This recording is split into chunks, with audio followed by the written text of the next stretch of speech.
What up, Nine?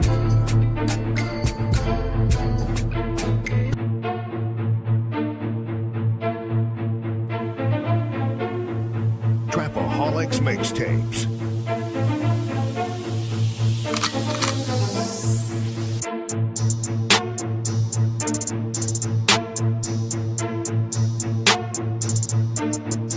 As the 9% and word would say, make a better you, a better us.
Who do you think you are? I'm the word. Boy, I'm the one who put in the work. Get you a word. Nana nana boo boo.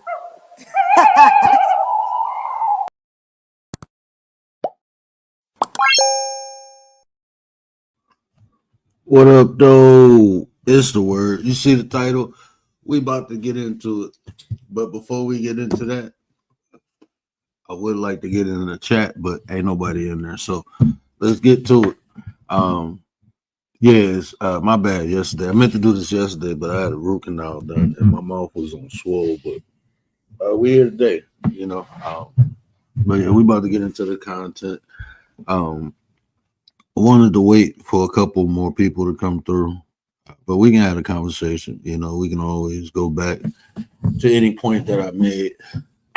But yeah, how do you know when you're ready for marriage? You know, how do people know? And you know, this topic right here, there's a lot of variables involved, right? You have some people who say some things ain't needed for a marriage, but from my observation and my personal experience, you know, I'm on my second marriage. You know, I think about being effective and efficient.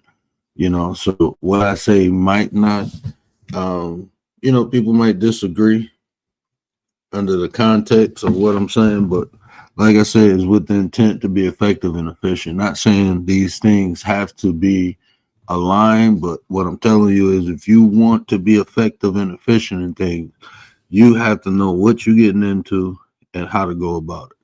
So having these things aligned before you even get married, it'll solve a lot of problems. You know, that's what being effective is, and being efficient and being effective, right?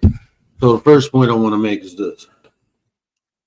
And pay attention carefully how I structure the sentence because it's key, right? To the point I'm about to make. But how do you know when you're ready for marriage? It's because you have a general understanding of who you are, right? You have a general understanding. Now, let me delineate a little bit on that. So what I mean by general understanding, and you understand what works for you and what don't, what you can tolerate, what you can't, where you going, and have a general understanding of how you getting there, what you want out of life. You got to know who you are, right? Now I say general because as time change, you go change. The things that's important to you in your 20s ain't gonna be important to you in your 30s, but your foundation, your core, that's what it is. And if you get with somebody and it has conflict, then it's gonna be a problem. And a lot of times, me included, you know, my first marriage, I didn't really know who I was. I didn't really know what I wanted out of life. But when I figured it out, you know, it was conflict in between me and her because this ain't what she signed up for. The person who I was becoming or wanted to become, that's not the person she signed up for. She wanted the more or less ignorant version of me, you know. So Dee. What up, Dee? Bud Files, what up, bro? Appreciate you. Hope you and the family good. But yeah, so the first point, how do you know? Is you have a general understanding of yourself. And you can call it 1A and 1B because what's important is does the person know who they are? And like I said, over time, people, there's a huge possibility people can change. It's plausible that people will change. Some people might stay the same, but majority of people, they change. They mature, right? When you're 20, you think differently from when you're 30. But the foundation, like what irritates a person, what makes a person happy. And the reason that's important because getting with somebody that you don't really know and you just figuring out on the fly, it can lead to something positive, right? But to be effective and efficient, it's not ideal. You know, you not knowing who you are, where you going in life, and a person not knowing who they are, and then that's a recipe for disaster. 9 times out of 10, you'll find the anomalies in relationships where people grow together, but even then, they generally got together because it was something in common. But when you just, you know, so that's the first point. So A1, 1A and 1B is knowing yourself and if the person know themselves. Now, this is one that can be debated, right? I say when people, how you know when you get married is when you become self-efficient yourself. When you can take care of yourself. Me, it's not ideal for anyone, man or woman, to get married and not be able to take care of themselves. And I'm gonna tell you why. Um, because being able to take care of yourself, you're adding something. You being stable, you adding, and it'll look different for men and women. You know, like women, if they can take care of a home, they don't technically their value is not going out to work if they can take care of a home. Now, if they go out and work and take care of a home, that's more valuable. But a woman being self-efficient looks different from a man. Right? A woman being able to take care of a home, that will be considered self-efficient. But a man is different. For a man to be self-efficient, he has to be able to hunt and gather. If that's going to work. King Miller, what up, though, bro? Appreciate you, fam. Appreciate you. If that's going to work, you know what I'm saying? If that's creating with his hands and being able to use whatever he create to provide for himself, that's self-efficient. You know, so it looked different from women to men, you know, but I think it's asinine for people to get married and they can't even take care of themselves, let alone add value to someone else. Because that's what you do when you get married. You should be able to, if you don't add value to the person, there ain't no point in getting married. Bronze, my brother, what up, man? Appreciate you, bro. Appreciate you. But yeah, if a person don't add value, then what is it? If you're not adding, you're taking away. So if you ain't self-efficient, you know, people probably debate that. Well, you can grow with a person or a person might bring, yeah, that's cool. I'm talking about being effective and efficient in a relationship. You know, not putting unnecessary problems in a marriage, especially a brand new marriage. You just, you know, the question is, how you know you're ready for marriage? Why would you want to go in with issues? You're starting it off wrong. We talking about being effective and efficient. So how you know when you are self-efficient? That's how you know. When you can take care of whatever part you're going to play in a relationship. If that's a better way to articulate it. When you are able to add the value that is desired from your part of being in that marriage. So if you a man and a woman requires protecting and providing, if you can't do that, then why even get in a marriage? If you're a woman and a man needs nurture and um, the home clean, even if the man I need 50-50, I need 30, whatever y'all situation is, if you ain't able to provide that before you get married, you're not gonna be effective and efficient. Y'all gonna start off struggling.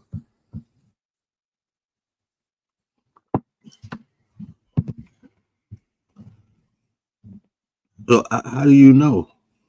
What are some things? I don't know if there's anybody married in the chat. Well, yeah, Bud Files is. I don't know if they popped in and popped out, but it's things I believe a person to bring out of you. Bring, like my wife, she brings some good stuff out of me. I always call my wife my better half or my better version. That's what I call my wife. I say she my good side because she bring the good out of me. So definitely a person can definitely add to you. But you got to have some type of base value.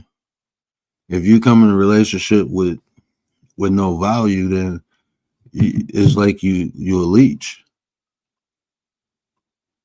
And a lot of times when people don't even understand themselves, going back to the first point, when people don't understand themselves, and like I said, the issue I had is when I began to change, and it became a conflict because now I'm not partying no more. I'm not living that wild lifestyle.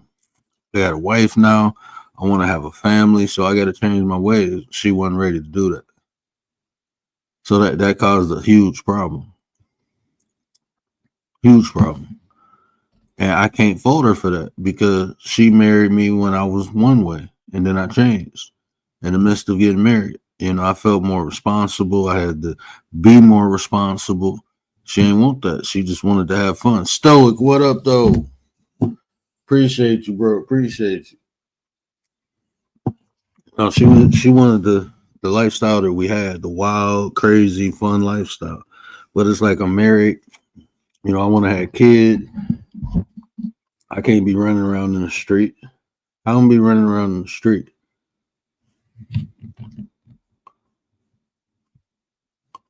So not knowing yourself and not knowing if the person know they self, like I said, that's 1A and 1B. Being self-efficient. I like to use that term, self-efficient versus independent, because independent means alone. So if you already got that mind frame of alone, that's how you go proceed into the relationship. And that's my third point. How do you know when you get married? When you're ready. When you ready to enter, when you accept that you enter in, I don't want to say a bond. I don't want to use the term partnership because, like with me, I'm gonna give you my concept, right? I can't speak for everybody. Different married people do things differently, right? But when me and my wife got married, we became one. So there's no competition in between me and my wife. We won. We won one entity now. And that's on some biblical stuff. We ain't got to get there. We can even talk about a union, right? A union is two people coming together. Once you come together, when you put things together, is one. Safi, what up, though, sis? I appreciate you. Yeah, so when you come into that commitment or that union, you become one. It should be no competition in between you two. If you find yourself competing with one another in a relationship, but let alone a marriage, I'm telling you, it ain't gonna work out good. You should not be competing. Y'all should be one. What is it to compete with? There should be no competition in between husband and wife.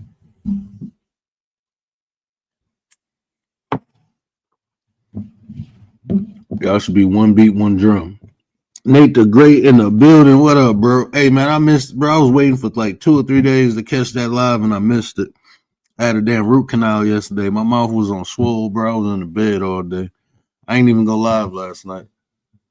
But yeah, I start watching the replay. I got to finish it up. I wanted to catch that one. But yeah, so if you got that independent mindset, just stay single. That's what independent means. Single, alone. That's what independent is. So if you got that mindset, you know what the mindset is a mental framework. That's how you approach things. So if you got an independent mindset, that's how you approach your relationship. And it ain't gonna work. It's a partnership, a union. It's two people coming together.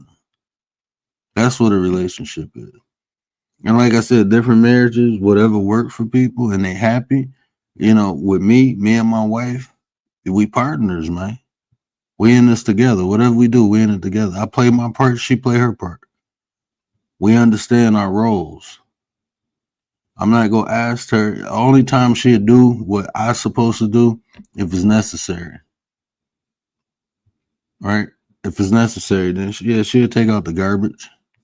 She'll open her own door. She'll be more on guard. But if I'm around, it ain't necessary for her to do. My wife, she work. My wife go to work. But before she go to work, she make sure she wake up, she cook the breakfast for the kids. She get them together. Before she go to work, she make sure dinner there. She make sure dinner done and she gone. Now before I lost my eyesight, I cooked a lot, but I don't play with the fire and the stove. I already burnt myself, so I don't play with that. And so she do it. Will I get up and get the kids together? Yeah. If she tired, had a long day, if she roll over and said, "Babe, can you get the kids?" Yeah, because normally she do it. But if she tired and need rest, then I step up and do it. It's a team.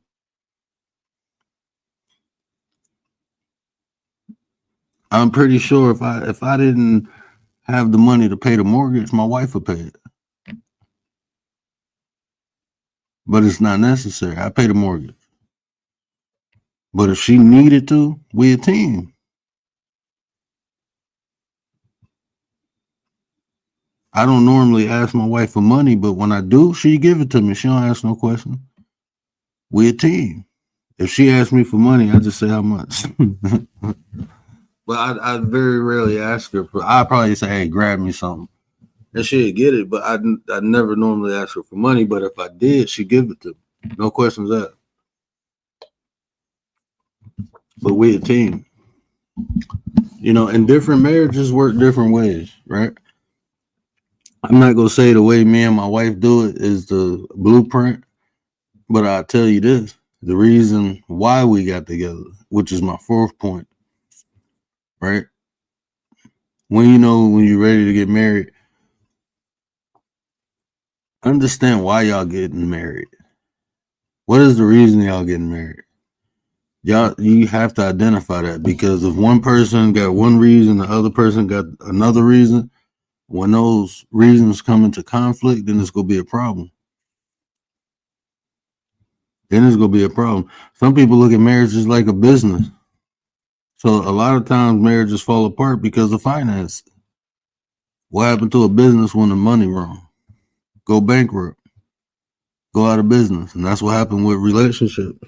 If it's built on business and money and finances, if it ain't there or something happened, the relationship usually fall apart.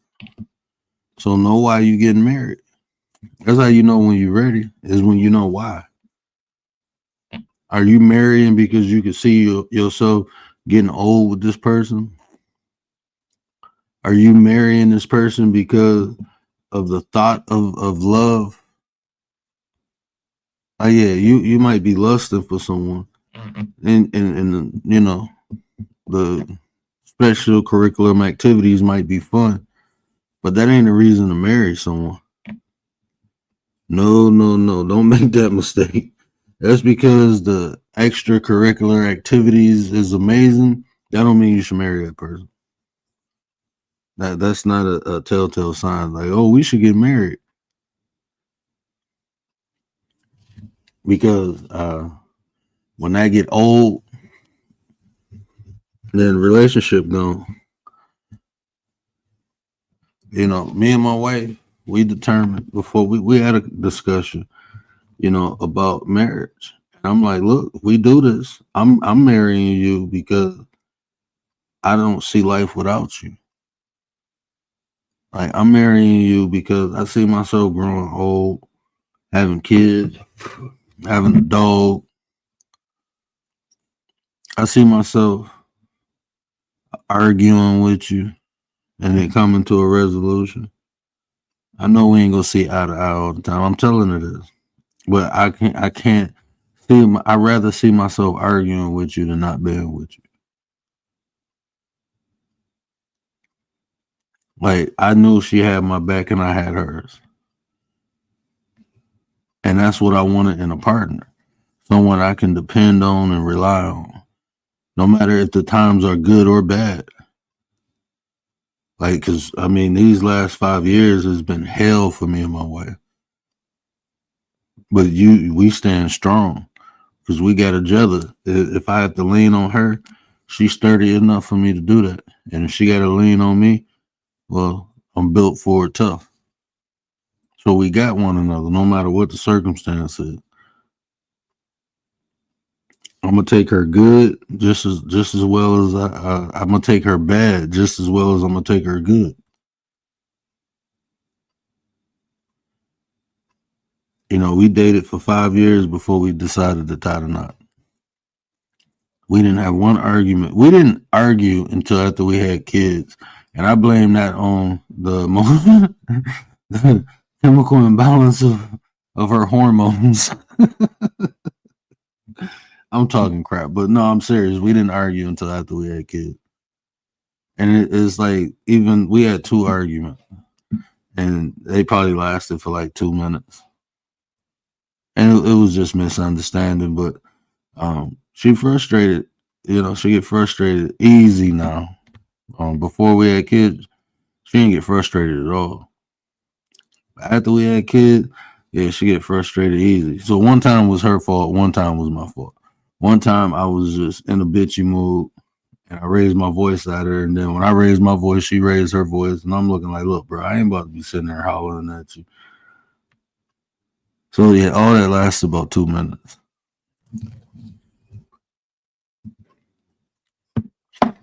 Do we have disagreements? Yeah, all the time. But we never had an argument. Not until we got married. And I can literally count on one hand. We had 2 arguments. But someone, like, if you with this person and you willing to work things out, that's definitely a sign that this is a good possibility. I mean, that puts you in that spectrum of, am I ready? When you have effective communication, because that's what it boils down to. All right, can you effectively communicate with this person? Because some people you can, right? Those are people that's ideal to have bonds with, because if something go wrong, you can just talk it out. But sometimes you can't. So when you're talking about marriage, if you can't effectively communicate with somebody, why would you get married to them? We're talking about being effective and efficient. You can get married to anybody you want. But if you want to be effective and efficient, communication is a must. Communication is a must, because it's going to be things that might be misinterpreted. Like, we was just talking the other night, and I say my wife, that's just her vernacular. She called people honey and sweetie all the time. Everybody is honey and sweetie. Man, woman, child, they honey or sweetie. That's just her vernacular. Now, some people might take offense to that. Oh, you calling another man honey, you calling another man sweetie. I know that's just her. It's not out of malice intent. She ain't trying to flirt with the people. No, that's just how she talk. But if you don't know that, and if a person can't effectively communicate to you, hey, this is how I am, then, I mean, you gonna have issues, because it's gonna be like in the marriage, you know, it's gonna be times where misunderstandings happen. You know, that's what happens with people in general. You know, but in a marriage, it's like you committed to a person, so not being able to effectively communicate with a person can definitely cause issues. And like I said, I don't feel when I don't think it's ideal to even marriage. Marriage is a huge commitment. You know, some people take it for granted and look at it as nonchalant, but marriage is a huge issue. That's one of them things that can make you or break you, literally. So I don't take it for I don't take it for granted. You know, two people committing their all to one another. Like I said, you got to know why you're getting married. A lot of people get married for different reasons, and if you think of a good reason to get married, to me, really is only one. You just, no matter good or bad, that's within the original vows. Take the person for better or worse. So no matter good or bad, you with this person. Is this person of value to you that you can take the good with the bad? If not, then why would you even take that step? Why would you even take that step?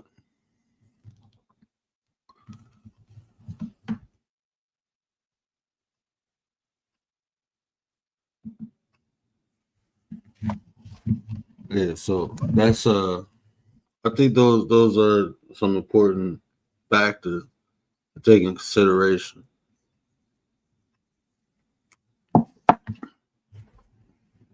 You know, because the topic is this: how do you know? How do you know when you're ready?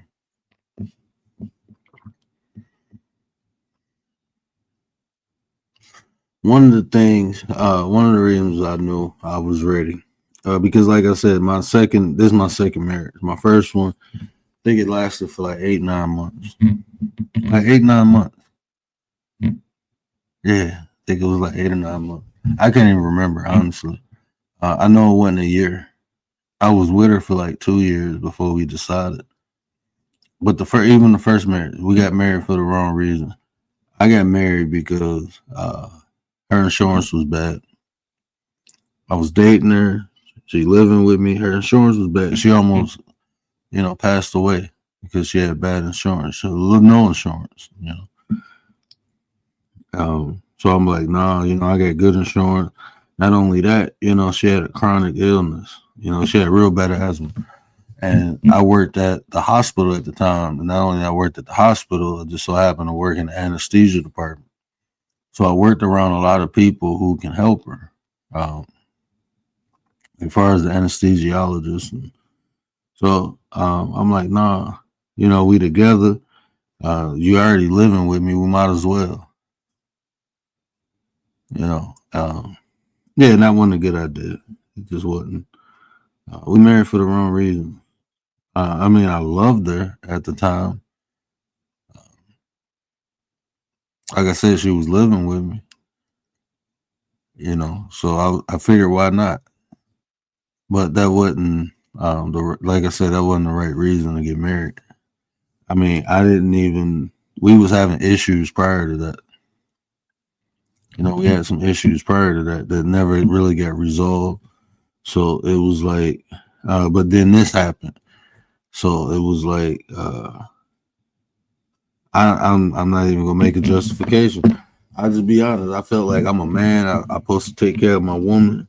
And if I gotta marry her so she can have good insurance, so she won't, And so I did it. And I mean, I remember the morning we went down. We went down to the courthouse. Man, I got drunk before I went to the courthouse. I was drunk as hell in the courthouse. I knew I wasn't doing it for the right reasons, but I did it anyway.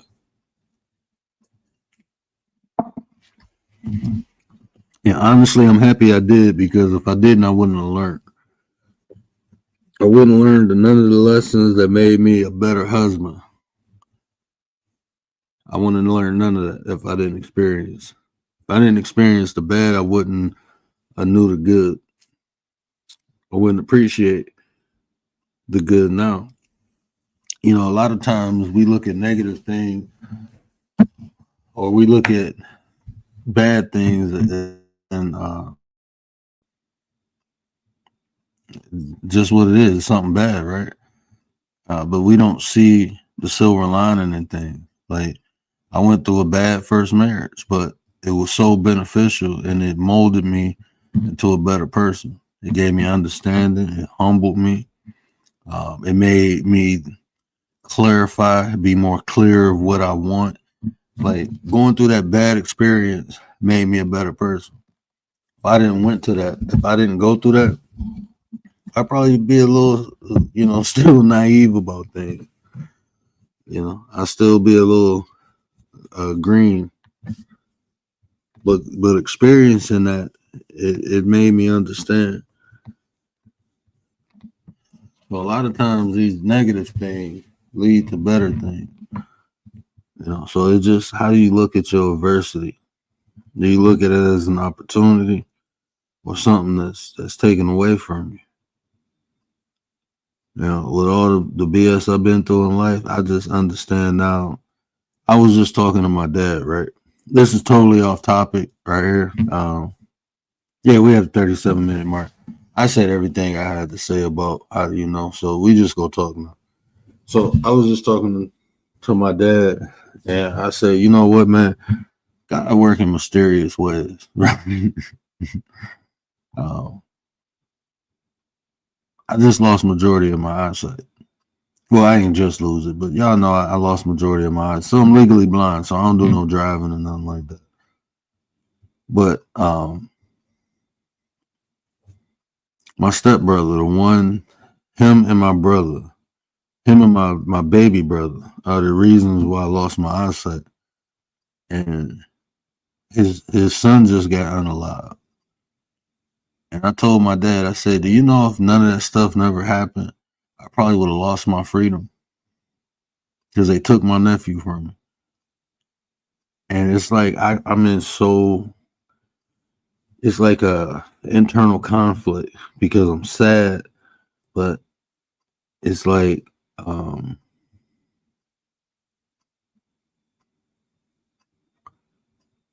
sad. That it's like I feel I don't want to be sad, but I'm sad. I can't help it. The kid didn't do nothing to me. He didn't do nothing. It's his daddy that's an asshole. His daddy the asshole. The kid ain't do nothing. So I feel hurt because my nephew gone. And if this would occur when I had my eyesight, I couldn't promise nobody I wouldn't do nothing. I couldn't. I'll be honest with you. I couldn't promise nobody that. I probably would have lost my freedom. 9 times out of 10, I probably would have lost my freedom. But me not having my eyesight and that incident happen, only thing I can do is be sad now. I can just be sad. And it's like, even the way my family moving, like I got a lot of law enforcement in my family in Pennsylvania. I got a lot of I got an uncle and a cousin that's a federal probation officer. I got a cousin down there. It's like a third cousin, but he a judge. So it's like they can make things happen, move and shake, and ain't nobody moving. Ain't nobody doing nothing. They just chilling. Cause don't nobody rock with them. Don't nobody deal with my stepbrother no more. What up, Nine? Commander is in the building. The minister, the general of defense is in the building. So, I feel some type of way. I'm angry, though. I am very fucking angry. I'm angry. I don't like when, he was a good kid, man. He ain't did nothing to nobody. Not that I know of. Good kid. But I'm angry. But it's like, I can't be angry. It's a weird situation to even be in. It's weird. It's weird. I used to always say it ain't nothing like my brothers and sisters could do to make me disown them until something happened. But then I never wanted to be the person because they kids didn't do nothing. Right? But how can I have a relationship with their kids if I don't have a relationship with them? I have to wait till their kids get older. But even then, there's no telling. Like the dynamics is so fucked up. It's messed up. That's all I gotta say. And I don't wish anyone had to experience that. I get sad when I hear, especially like brothers and sisters, when siblings fall out, when family in general fall out, because it impacts so many people, and it is unfair. It's unfair, and it usually be over some stupid shit. It's usually over some stupid shit. So, but Commander's in the building. If you want to tap in, I did 30 minutes of ranting. I only probably made 2 good points of how you know when you are ready to get married, and I'm talking about being effective and efficient. So one of the first thing I said is like know yourself is 1A. Like have a general understanding of yourself. You ain't gonna fully know yourself, right? But you can have a general understanding what you like, what you don't like, what upsets you, what don't upset you, what you can tolerate, what you can't, and where you want to go in life. Just have a general understanding. And I think that's important not only for you, but does this person that you want to get married have a general understanding of themselves? If they don't, then I mean, it's gonna be surprise later. It's gonna be a surprise. So that was one point. I think another point, I can't even remember the points I made, but I know another point was being self-efficient. Being able to take care of yourself, or at least be able to provide the part that you are adding into the union. If one person does everything and the other person does nothing, eventually that's gonna be a problem. Look, man, this is wild. I seen couples like that. It was this nurse I worked with, right? Sweet lady. She was like, she wasn't ugly. I guess she was just shy. And she met this guy, and she was all happy because he treated her good. And it worked. They ended up getting married, right? When she first started bringing him around, we was telling her like, he using you, right? Like he literally using you. This dude don't work. He driving you off, dropping you off at work. Like he using you. He ain't got you. Well, I make good money, and he want to go back to school, so I can take care of me and him for now. And then I'm like, okay, I don't know, So when she said that, people kind of got off her back, right? Then she came when they got married. She paid for the wedding and everything. He still wasn't working. So this is like 2 years later. This dude still ain't working. She done bought him a car. He ain't dropping her off in her car no more. She went and bought him one. So he's just sitting at home, you know. And then a year later after that, then she found out he was cheating on her with another nurse. And I told him, I said, he brought no value to you. He made you feel good because, the extracurricular activities. But other than that, what did he bring? He brought no value to you. So eventually that's going to be an issue. If a person doesn't bring value. I think another point I made, blame it on my brain. I have to go back and listen. But I made some good points, okay? I made some good points. They just in there somewhere. They within that first 37 minutes.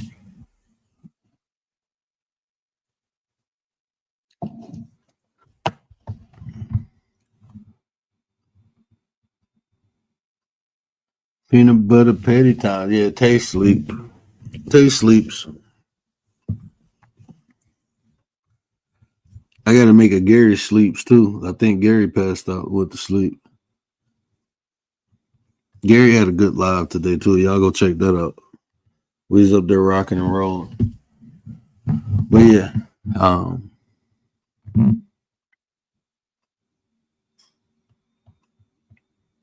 it was just a couple things. Like I knew when I was ready to get married.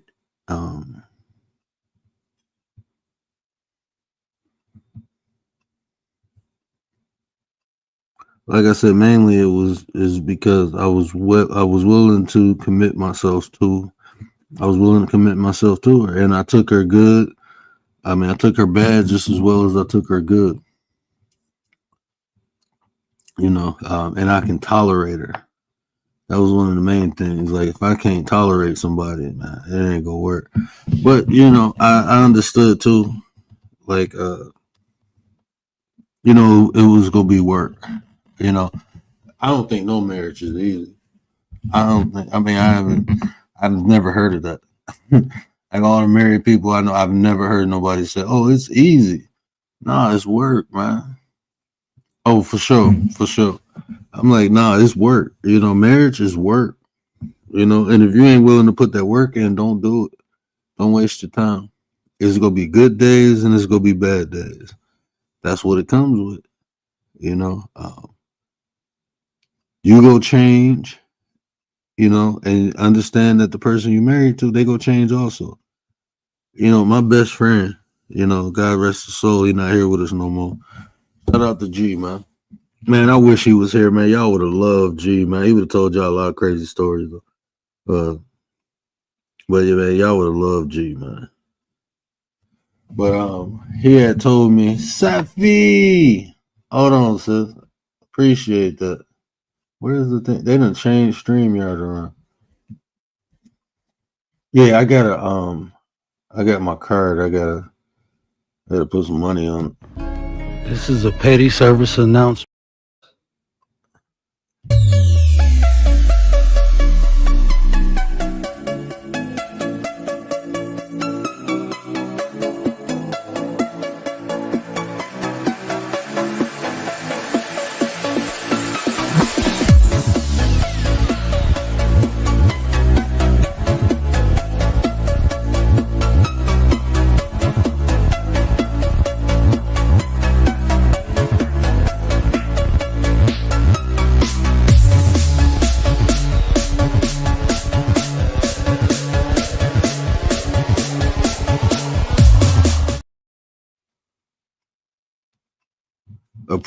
Appreciate that, man. Y'all know I love the members, man. I appreciate y'all so much, bro.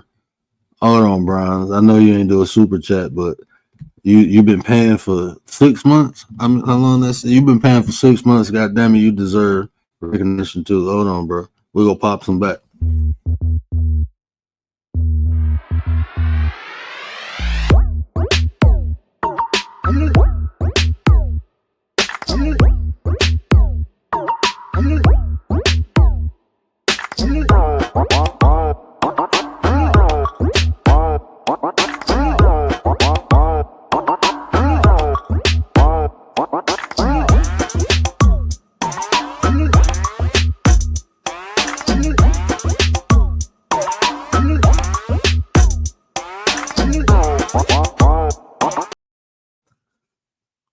Well, while we in the video spirit mode, I gotta play my favorite video by my favorite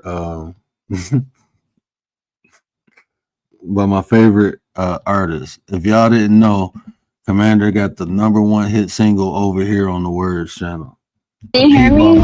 Okay. What up, Nine? You got a donkey punch him. Hey, I want to know what's called.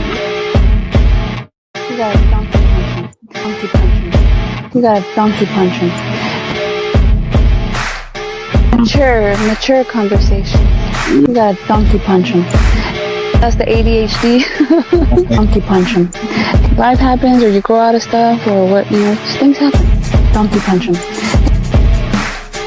You got a donkey punch him. And then people think that women can't be like the predator or the violent person in the relationship. Like, you got a donkey punch him. Use something for malice. You got a donkey punch him. Trying to send me across the border? Donkey punch him. Donkey punch him.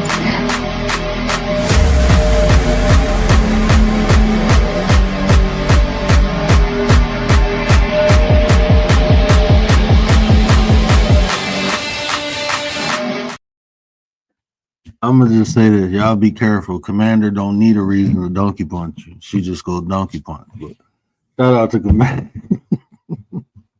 Yeah, we gotta have some fun. Naga, what up, though? My Naga, my Naga. But yeah, it's a like knowing self is a huge aspect of knowing if you're ready to get married. Like I said, have a general understanding, and what I mean by that is knowing what you can tolerate, knowing what you can't tolerate, knowing what makes you happy, what makes you sad. Because if it's a conflict, like this person might represent everything that goes against you, and if that's the case, you know, why would you get married? Because the sex is good, and knowing having a valid reason to get married. You know, my wife, when I was telling her about, she asked me what I'm talking about tonight, and she said, "Well, you need to point out because people get married just for the weddings," and I'm like, I know. Sometimes people they have this idea of a wedding. You know, they want the dress, they want the flowers, they want the lights. They thinking about that. They're not thinking about, damn, after this, I'm supposed to be with this person for the rest of my life. Like they don't think about that. You know, they just want the party. And some people just want the ideal. They just like the idea. Like in her culture, a lot of times the women don't move out their house until they married. So she was saying, like in her culture, a lot of women get married just to get out their mom and dad house. They don't really love the guy, not really into him, but there's a way out. So that's why they get married. And generally, the women ain't happy.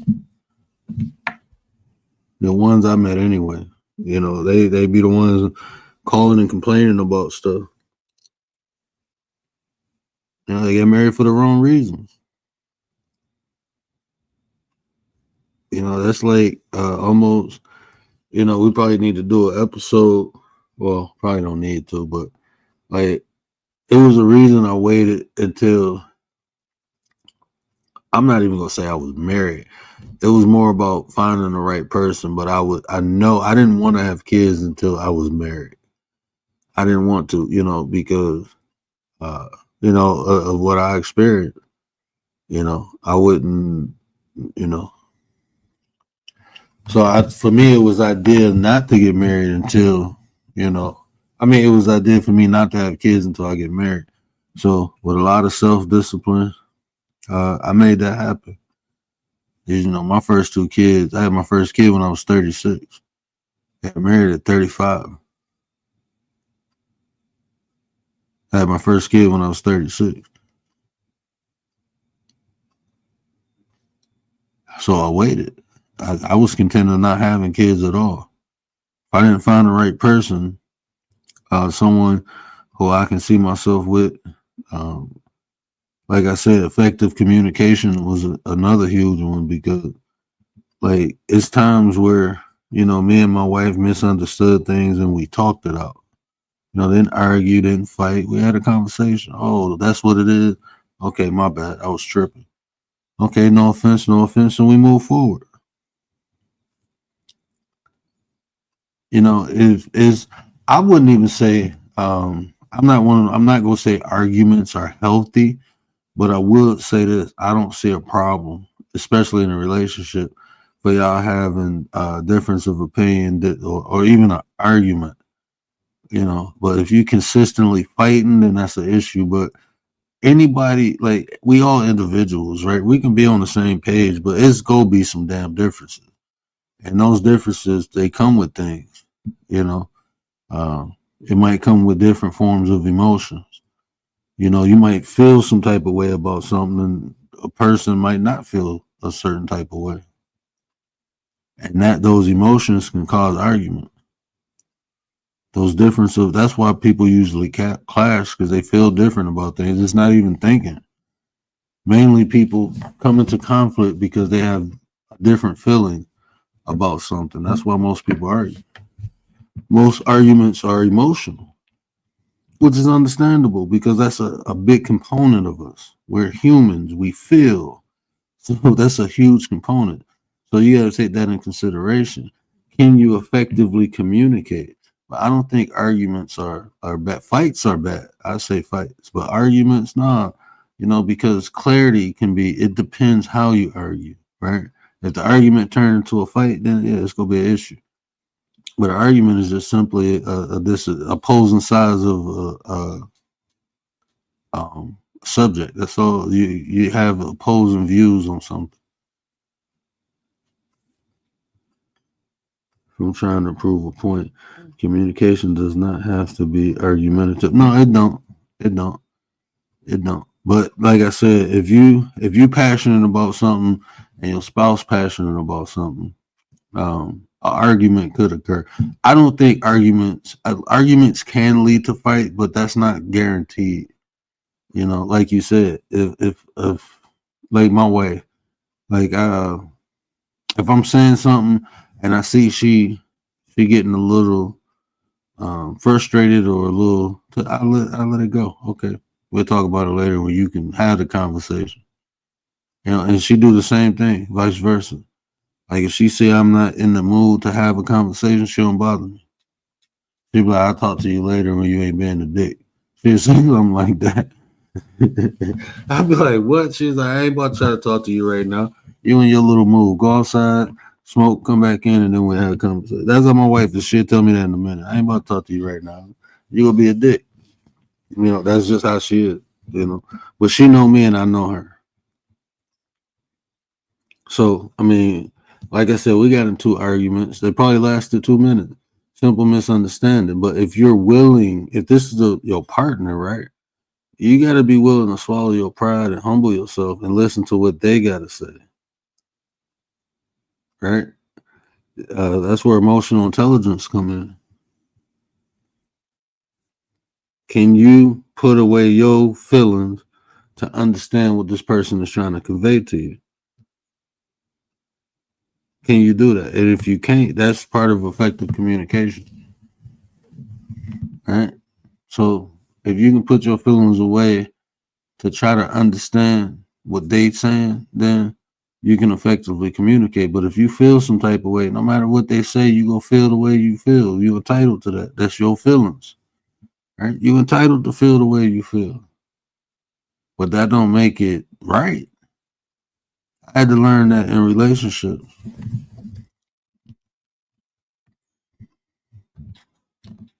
I had to learn that. Yeah, I'm entitled to feel. Look, man. I was dating an older woman, right? And I looked through her phone, and I felt some type of way because of the messages she was having with other dudes. And she said, "Was it a problem before you looked at my phone?" I said, "No." She said, "Why not?" I said, "Because I didn't know about it." And she said, "You was happy." She said, "But now that you seen it, you upset." Right. I'm like, "Yeah, right. I'm upset because you know what you're doing."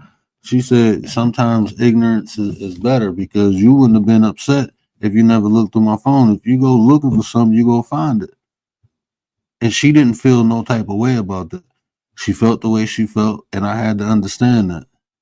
No matter how I feel, that's her principle. So, I mean, it didn't work between us because of that. But I learned from it. Commander, what up, Nine? What up, Nine? I'm listening. Yeah, and that's another thing. Chat, where you at? Hello, chat. In case I miss people. Chat, where you at? What up, Stoic? And you may be over. As time go past, I do that often. That I do often. Um, my wife, like I tell my wife, I can't be mad at you for like 2 minutes because I forget why I'm mad at you. Sometimes you guys just need to eat a sandwich. Like sometimes you just need a Snickers and you're just hangry. That's why I keep Reese cups around.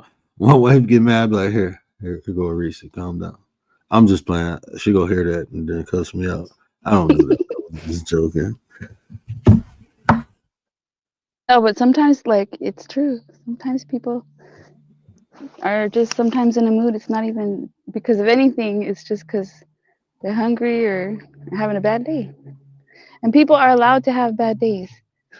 Yeah, and that right there too. That's a that's kind of like what I was saying. You take the person's good with the person's bad, because my wife will tell you in a minute. I think she said it like, no, he an asshole until he get his coffee and his morning smoke. He an asshole. I don't deal with him, and she know that. You know what I'm saying? You know what I when I wake up, you know what I got every morning? Fresh brewed coffee. He'll wake up. As soon as I wake up, Yeah. she'll be like, go do your thing and then we can talk. I'll be like, what?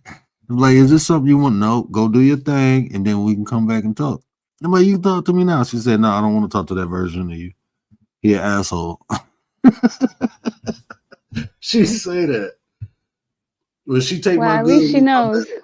Yeah, and I know her too. Like if she going on, I'll be honest, like we joke all the time. But if I know my wife is mad, I just let her talk her shit. I don't even say nothing. I just let her pop off whatever she want to pop off.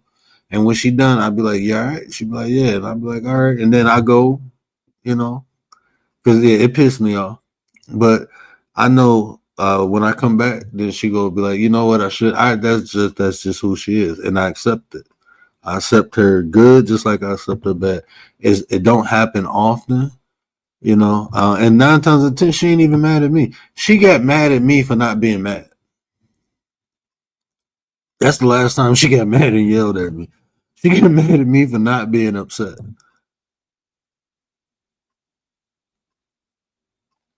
About something she was upset about. Yeah, but it happened to me, and I'm like, man, I don't even care. Like, let that shit go. And Oh yeah, she yeah. was having a bad day. I kind of knew because it was an incident that happened, and I was like, I just chalk it up and swallow the loss. It's no big deal. And she was already having a bad day, and when she asked me what happened, I told her. She was like, she just fucking lost it. Like, you ain't even mad. That's some bullshit. Like, people think they could take. I said, no, it ain't even that serious. I rather it was with my She was business. mad for you because she loves you. Yeah, and it was some money I invested, and I kind of got it. It wasn't too much. It wasn't nothing over like $300. But it was like I looked at it like, okay, yeah, you got me. Um, I trusted somebody, and they kind of got me. They gave me some poor ass excuse, and I knew it was a lie. And then we found out it was a lie. And she was just, no, you better. I'm like, man, that shit is. I will You live, you happily pay learn. that not to deal with that person no more. Yeah, I happily pay that. You can have a good life. Yeah, that's what they say, right? Yeah, but she like, fuck that. That's $300 can been in our pocket. Like, I'm like, so she was Well, pissed. this is what I was taught. Don't lend anybody money that you're not willing to give up. Like if you're lending out money, just think of it as a gift. If you can't think of it as a gift or not have it back, like that means that much to you, then don't do it. No, we were supposed to get something in return. It was for my business. They were supposed to do something as far as my business. And so it wasn't no lending. I was paying for a service, and they kind of just, Oh, okay. yeah. So that's why she was pissed. But that is a Because I good still had to pay for it. like that's the one thing that I was taught that was it was good. It was good because then I know because a lot of people won't pay you back if you lend out money. I know your Mm-hmm. situation's different, but yeah. No, that's the golden rule of mine. I had to learn that. Well, it was the older person who gave me that advice. Also, never. They told me never to lend out money. If you give it, and don't look for it in return, even if the person tells you. So it's the same thing. There's words that are different, but Well, same if the person concept. pays it Like, back, I'll take it. yeah, But if they pay it back, I'll take it. But when you give it, you shouldn't look for it to return. because a lot of times you're not gonna get it back, or You you're ain't gonna gonna get it back. lose a friendship. Hmm. That's why, like, when people call and ask now, I'd be like, nah, even if I got it, I'd be like, if I know I don't have it to give, I'm not giving it to you. And that I used to feel bad when I first started practicing that, and then it was like, nah, I'm sorry. It became easy because sometimes people be having them sad ass stories. Yeah. Well, one time I lent money to someone, and then I'm like, really? Like, okay, you didn't pay me back when you said you were gonna pay me back. I'm giving you rides, and then on top of that, you want me to stop at Starbucks so you could buy Starbucks, which I don't even buy Starbucks. And I'm like, okay, I see you. Some people just don't manage their money well. They just don't. You know, when I was younger, I lended somebody money, and it almost got my mom's house pew up. I lent this dude money, and then like a month or two went past, and I seen him like flashing and bragging and buying like drinks and stuff like that. I'm like, bro, it was like $200. I'm like, bro, can I get my money back? It was an older guy. I was Yeah. a teenager, but I was hustling, right? So I had money. But when I seen this older guy, he asked me, he was cool. We always play basketball. I'm like, yeah, he cool. He hustled too. I'm just thinking he down and bad. So yeah, I'm gonna hook him up. But I see him, stunting, flashing money and buying liquor and buying Buying new weed and shit. I'm like, clothes. yeah. So I'm like, bro, can I get my money? And he looked at me, he was like, little N-word, man, get out of here. I'll pay you when I feel like. So I hit him in his mouth and ran his pocket. And yeah, he came back Damn. to my mama house that same night and was waving gun. Well, actually, some more. I can't tell you what happened prior to that because I'd be incriminating myself. But something happened after that. He caught me slipping, and I got back on my feet kind of quick. And then an incident happened, and then later on, him and his people came through and was supposed to pew the house up. Yeah, that's Yeah. serious.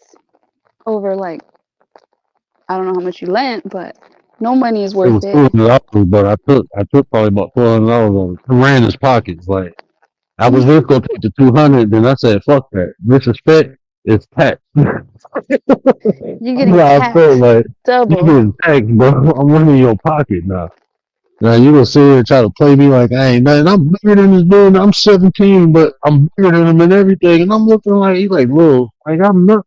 I beat your ass. I just stole him, ran his pocket. I didn't knock him out. He was just sitting there holding his mouth while I'm going in his pocket. And I was just about to take the 200, but I literally looked at him like, just take this tax. And I took everything. He only had 1,200 in his pocket. There used to be this old man that used to, I don't know, he had like a gambling habit, and he would ask people to lend him money, and he would pay you like more than you would lend him. So if I lent him $200, he would pay me like 300 or like that. He would Mm. almost double it. But he would keep his word, and if he couldn't pay you the whole money, he would pay you like, let's say I lent him 300 Increment. and he couldn't pay me, he would give me 100 but still owe me the 300. Do you know what I'm saying? Oh, And I mean, people like that I rock with. yeah, and then it would be like that like the next week or two. If he couldn't pay me, here's another 100 until then he would pay me the 300 or whatever. So that was pretty nice, and I could trust him because I knew that Hmm. he was going to give me more. It was a good investment. That's integrity, boy. That's integrity. Yeah. I try to do that, but people don't take the extra money. Like if I Oh, I borrow would take money, it.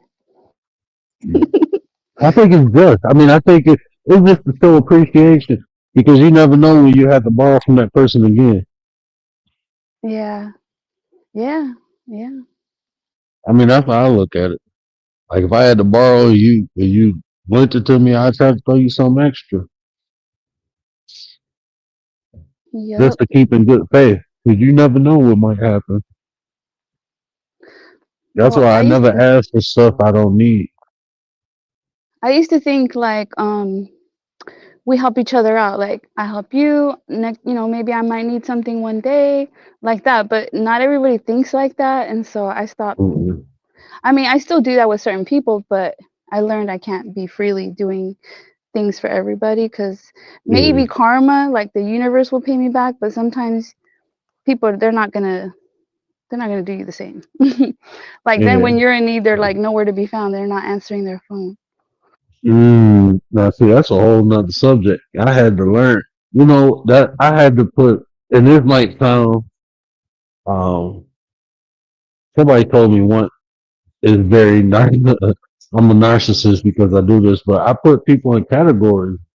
Even my friends, like my friends, they have different value to them, right? There's some friends I know I cannot depend on if it comes to like a ride or anything finances, but I can depend on them for a good conversation. So I put them in that category, and so I don't be disappointed. I don't rely on them for things I know they ain't capable of. And that is just intentional to me. I mean, that's how I rationalize it in my brain. But people be like, "Oh, you narcissistic." Like, what? I do that narcissistic because I understand what people are capable of and what they can't. That's like me not putting people in bad positions. Like if you know you got a friend who can't hold secrets, but you like this person, and they do everything else right besides hold secrets, why not just Hmm. tell them? Why not just not tell them secrets, and then that way Right. y'all will never have issues. So that's why I do Yeah, that's smart. I agree with that.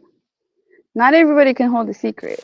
And sometimes it's not that they do it intentional, it's just that it's just part of their character. They just like their mouth is just no filter. it. They don't think there's anything wrong. Or what you might think is like not something to be shared, they think it's like no big deal. Yeah, it's no big deal. I got a friend like that. I'll be like, when we be around and you get a little tipsy, drinking, watching the game, and people start sharing. I'll be like, bro, don't say no shit like that. Why not? Because everybody gonna know, and I don't think you. I think you just feel comfortable because we all boys, but that shit gonna get out. You gonna be mad. Oh, like his own personal business, you mean? Yeah, man. Yeah, Like I don't judge nobody. Well, I ain't gonna get into it, but it was something yeah. that it was. He was a little deviant when it came to certain things in the bedroom, and I'm like, bro, I wouldn't be saying that shit out loud, especially not with him around here. 'Cause he definitely gonna say it because that shit sound crazy. He gonna think it's funny, and Mhm. that's just how he do. He make a joke out of everything, It's gonna no be matter roast how. like a roast, right? It's gonna be a roast. Yeah, I'm like, well, I And then you're didn't gonna be mean. mad, but you're the one that said And it. And then this is what he always say. Well, you didn't say it was a secret when you told me. Like, but bro, you just know you don't share everything, bro. There's just certain Common shit that sense. people. Yeah, man. People like But the gossip, everybody, don't they, bro? yeah. Everybody has their own morals, their own limits, their own that are not yours. They're not the same. Yeah. But I see what Stoic said in the chat about he's scared to get married. I would say that when I got married, I wouldn't say I was ready. I don't think I was ready, but the person that I married, my husband, I felt like he was the one. But I was kind of a little bit, because you never know. But honestly, Stoic, I felt like it's probably stupid because I didn't know any better. But I felt like, what do I have to lose? Like, what do I have to lose? Like, if it doesn't work out, it doesn't work out, and you just move on, just get a divorce. But I think, No, like looking back, yeah, it's kind of dumb to think that no, no. because a divorce can cost you a lot. Yeah, yeah. It costs a lot. Let me ask this: did you get married young? Yeah, yeah, I got married really young. That's what I'm saying. Like, I wasn't really ready, I guess you could say, but I took a chance. Like, you got to take Well, a chance no matter if you think you're ready. Everything's Now a let me risk now let me ask you this: why don't you think you was ready? because, like, the way you were saying, like, communication and all that, like, no, I It wasn't really wasn't. ready for all that. And see, that's why I always say to almost every rule is an exception. And like I was talking from the standpoint of just being effective and efficient, but people get married young and they grow together, but usually it's with intent. It's like you see yourself with this person and you're willing to go through the ups and downs, you know. I think a lot Yeah, of people who get married young, they have that intent. Like, look, I know it's gonna be, work, but I'm willing to do it. And those are the relationships you see work because people normally grow together.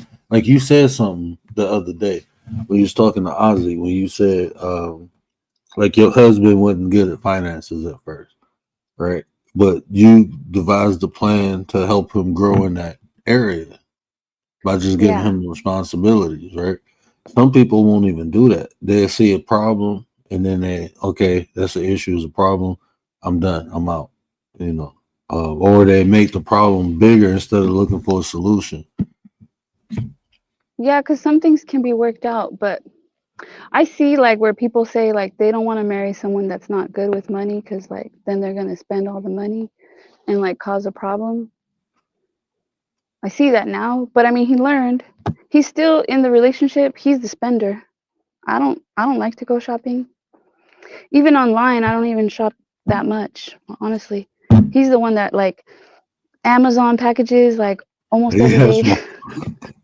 that's my wife. I That's my. just I'm not grab just. them and I'm like, oh, here's another package.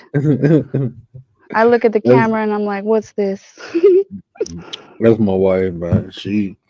I'll be like, damn, we need to invest in Amazon or shit. I need a kickback or something. Much time you spend with them and money you spend, I should be getting something out of it. And So then he's excited. the one that doesn't like to return stuff, so he'll buy stuff like willy-nilly Yeah. and it's just hanging around the house like, what She what is this for? We're not even using this. she returns stuff now. Like she brought two portraits for our kitchen because she didn't know which one she liked it better. And the one she sent back, I actually liked that one better. But she do the decorating, so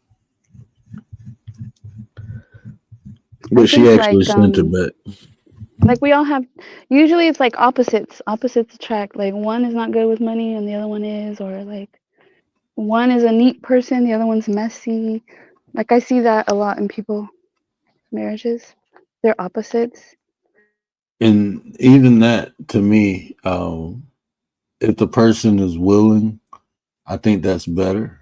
That's the more complimentary piece. Somebody that you not that can help you grow in that field. Um, Well, I'm 'Cause still messy. like Not my super wife, messy, but yeah. like we both. I wouldn't consider like my wife collects things, but she not messy. Is she would collect shit. I'm the one who don't really need nothing. Like we got a house now. We've been here for. I still got shit in storage because we still got to make room in the house. But some of my stuff's still in storage. I got to clean out the whole garage because like her mom and dad stuff is in there and in the basement. Yeah, when you move, there's like things that you never see again. Sometimes Yeah, they get lost or they're in a box somewhere. man, my daughter found something I was looking for in my apartment before we moved here, and she just came out there. I'm like, where the fuck you get that from? I've been looking for that for like 2 years. I don't know. And Surprise. she be finding this shit. Stoics say to find people willing to give you time can be an issue, and that's like for me. That's like go back to the first point I made, right? Like knowing who you are and having like a general understanding of who you are, and that person having a general understanding of who they are, and saying how compatible that is, right? Because if you got a person like me, I need my alone time. I need time away from everything and everybody. I need that. I'm more of I'm more of a lone wolf, right? I can function highly in groups, but I need to be by myself. I need that. What do they call it? A sigma. I'm more of a sigma. So I need to be alone. I need that time, but I can in groups like family. I'm fine, but long as I get my time to myself to recalibrate and refocus, and then I can come back. I can't just be around people 24/7. I can't do it. I Mm. start getting annoyed. I don't care who the person is. I get fucking annoyed. I need to be alone.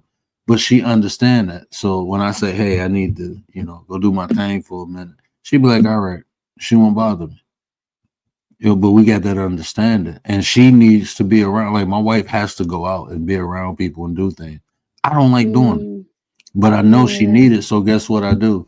I go out.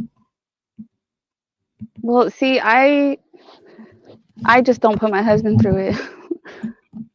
Like I don't put my husband through, like if I have to go to the store, I'd rather be by myself. I don't want like my husband having my husband tag along and he's like miserable. I'd rather him stay home. Or like if he doesn't want to go to like a party or something, like I understand now. Like before I used to get upset, but now I'm like, okay, I'm fine. Like I just go have a good time.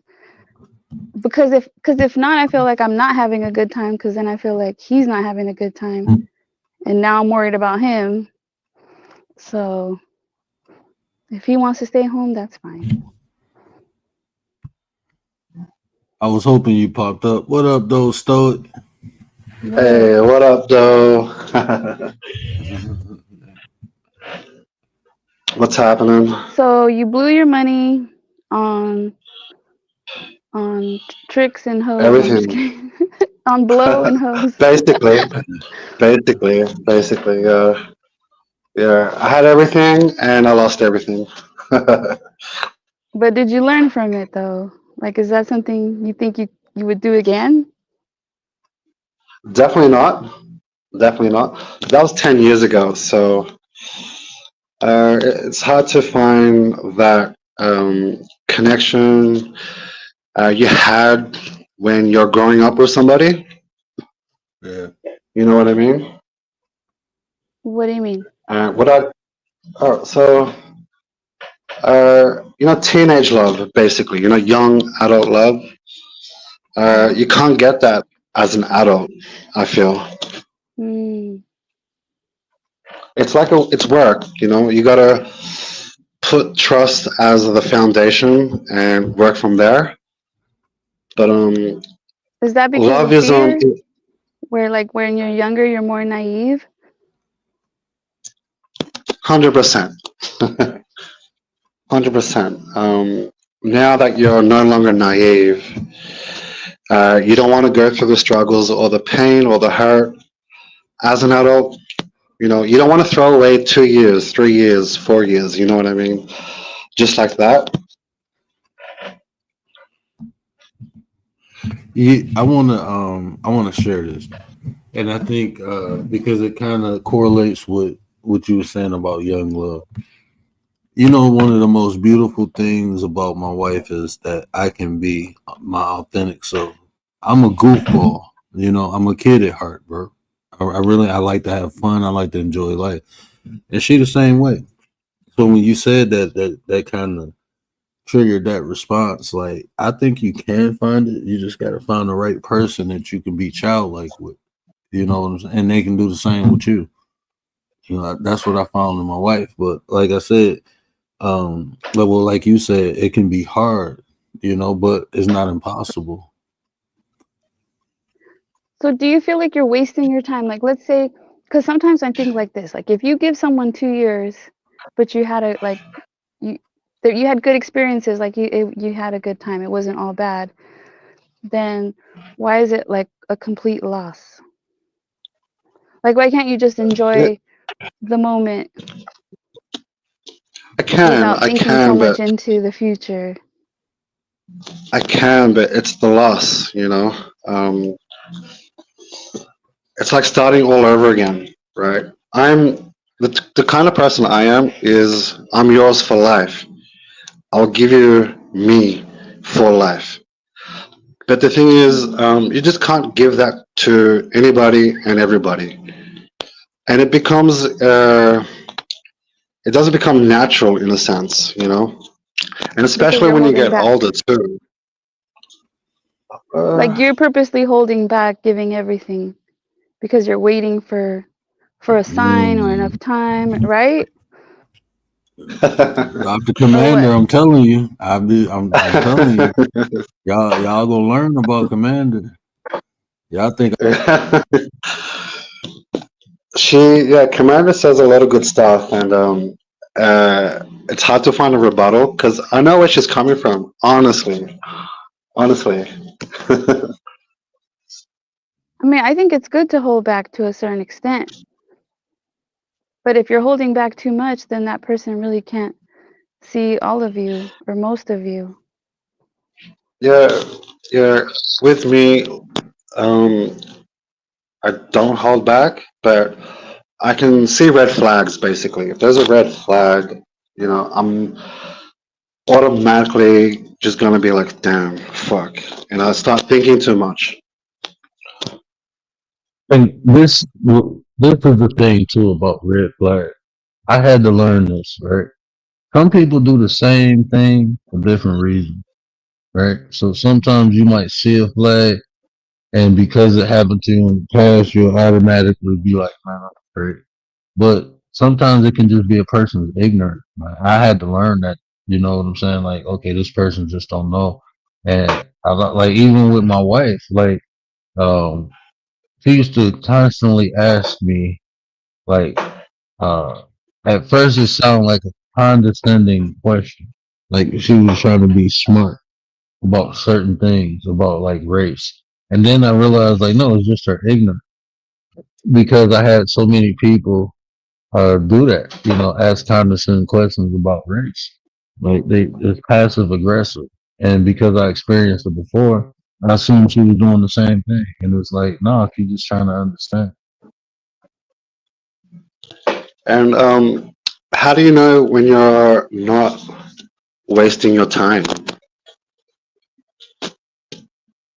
The value I get out of it, like Value. um it's the value. Like what does this person add to your life? If they're not adding, they're taking away. You see what I'm saying? So I know, even like Commander said, I've been in relationships where uh, it didn't work out, but I learned from it, and it made my next relationship better. I learned, they showed me an aspect of me I didn't see before. So I wouldn't even say, wasting my time. I didn't meet my wife until I was 29, 28, 29. We didn't get married till I That's a was good age. 35. Yeah, we didn't get married till I was 35. So we took the time to learn one another. So But 3 years? after Would you? How old?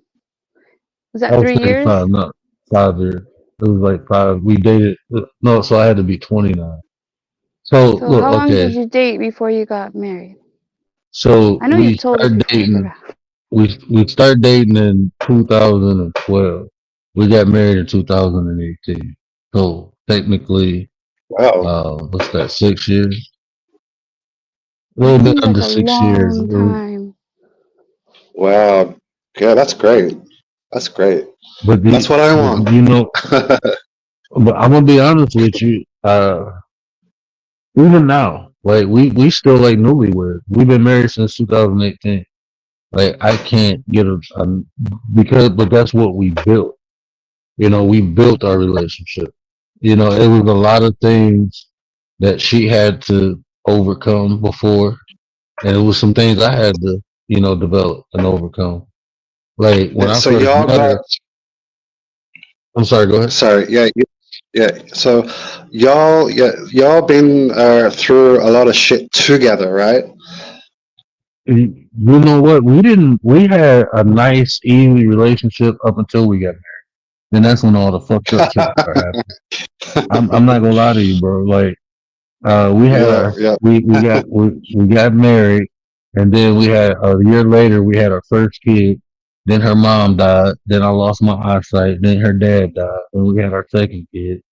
So she just went through like from a female aspect, she like emotion. Imagine that, bro. You having a kid, then your mom died, then your dad died, Yeah, then you have another kid. So not only the hormone imbalance from pregnancy, but you took two major fucking losses in life. Like, so we yeah. went So through that, and then your husband loses fucking eyes. So she didn't marry me when I was legally blind. When she married me, I was a fucking stud. I was a stallion. I was, you know, I wasn't what I am now. Okay, calm down. No, I'm just kidding. But He was a savage. But I'm you know, so scared too. those kind of things will break up a marriage, right? Like, but Mhm. like you would never True. expect those things to happen like back to back after being married. No, that shit was weird. Not even a full 2 years after we was married, all this shit started happening. So there's always a risk. Yeah, Doesn't with matter. dating, Mhm. it's kind of like yeah, with dating, it's kind of like when you're getting to know each other. That's kind of like the honeymoon phase, right? And that could go on for maybe about a year, and then when that's depleted, that honeymoon phase is over. Then you get to really know Mhm. each other, basically. So yeah, I've tried dating girls. It's always honeymoon, and once that phase is over, you get to know each other. It becomes work. But let me ask you, how old? If you don't mind telling, how old are you? Yeah, 34. 34. Okay, you at that age. Look, this is something I would advise because this is what I told my wife. Fuck all the fluffy shit. Show me your bad side. Let me see all the bad shit about you now. Let me accept Yeah, that, and yeah. then that way, we'll be cool. I'm gonna show you all the bad shit of me too. Like we mature now, we old enough. Let's just get this shit out the way, and let's see if we.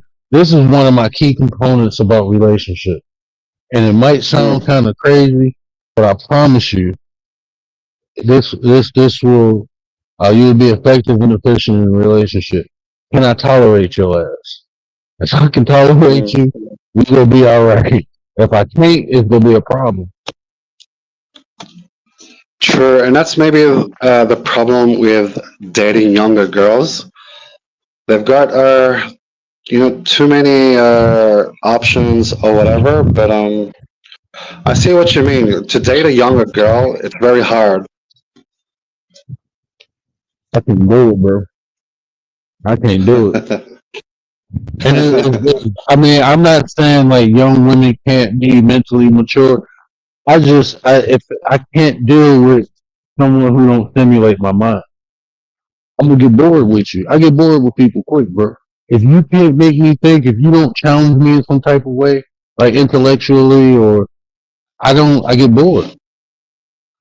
Yeah, yeah. Feel like That's I'm my not growing experience with nothing. Yeah, that's my experience with girls these days, right? I'm all about philosophy and life and settling down. But I feel like in my experience, most girls just want that party life, right? But you know what? Like maybe once they get it out of their system, then they're okay. I'm not gonna wait for that though. That's what. You mean I gotta spend Have you 2 years?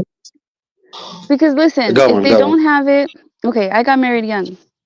So like if they don't have the party life, like I got You're married an young, so then exception. but listen, at one point I felt like I missed out on stuff. And so I hmm wanted to go out and party. So I told my husband like, listen, we got married young and I want to go experience some of this stuff. Like I'm of age now and I just want to experience it. You can call my husband a simp or whatever, but both he and I we were like confident. So he's like, all right, go have at it. You want to go out with the girls?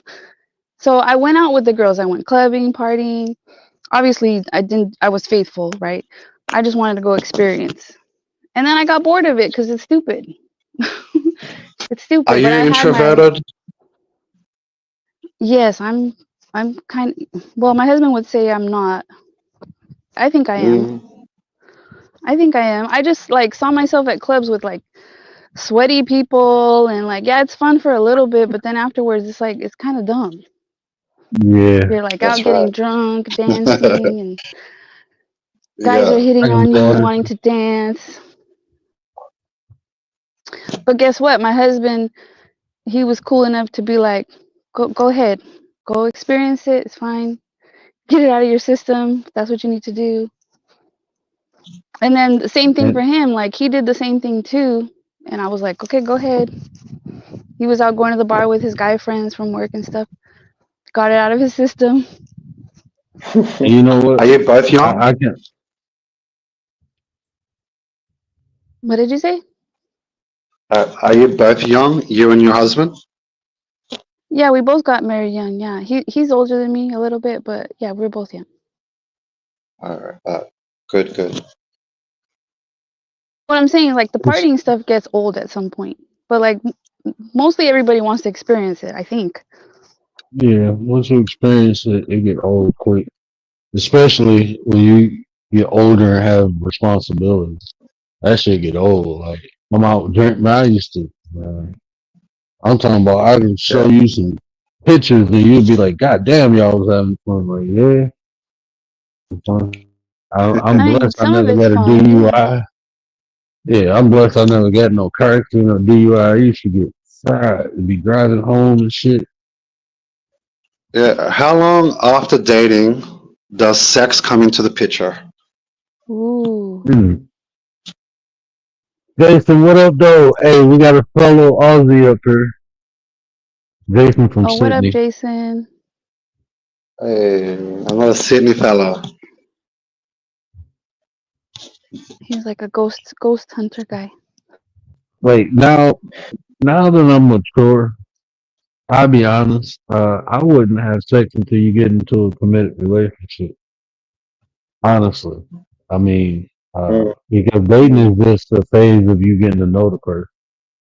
You know, because it got so many emotions attached, and then you want to talk about the spiritual aspect. You got soul ties involved, and it's that's just right. being responsible. You know, and even after that, like I'm gonna be honest with you, my wife was the was the only person I dated for 3 months before we did something.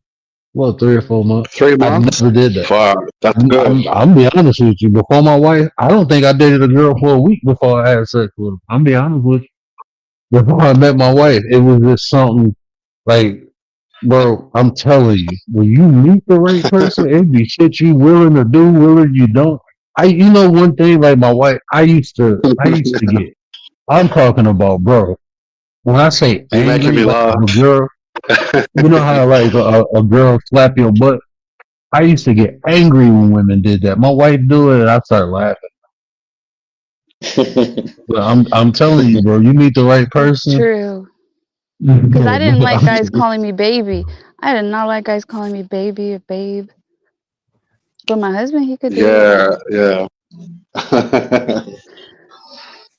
Yeah, yeah. Relationships is it's a funny thing, you know. We all have relationships, but yeah, back to my comment, like it's hard to find people that is willing to devote time to you What oh if the shit, girl wants as an to? adult. What if the girl wants to be intimate and you're wanting to hold out? Yeah, I've What had then? girls like that when yeah, I was like trying to get to know a girl and I got all the sex out of me basically. I've done all the sex. I've spent all my money on it. And when girls try to get that, I get over it. Like she just wants the sex, you know. Mm, So when a girl wants the sex, she is still very how do you say, just very carnal. Uh, just mm, sex to me is just it's kind of like a how do you say, like a quick fix. They have something in them they want to get rid of, right? And sex is the answer. But that tells me they're not really stimulated by conversations or philosophy or getting to know each other at a higher standpoint. So yeah, and when girls kind of want the sex after this is after 1 week or two, you know. I'm like, okay, I'm kind of over it. So you mean to tell me we had all these mad conversations, and you know it needs to be sex now? I yeah, haven't because had my sex advice to in girls is to hold out. I don't know about hold out. guys. Yeah, I mean, I've done my thing. So you know, yeah, go on, word, go on. I'll be honest with you. I'm speaking from a mature mind. I'm not speaking of my younger self. But now with a mature mind, if a woman would want to have sex that quick, I'll be thinking like how easy you are, and That's that's how I right. mean.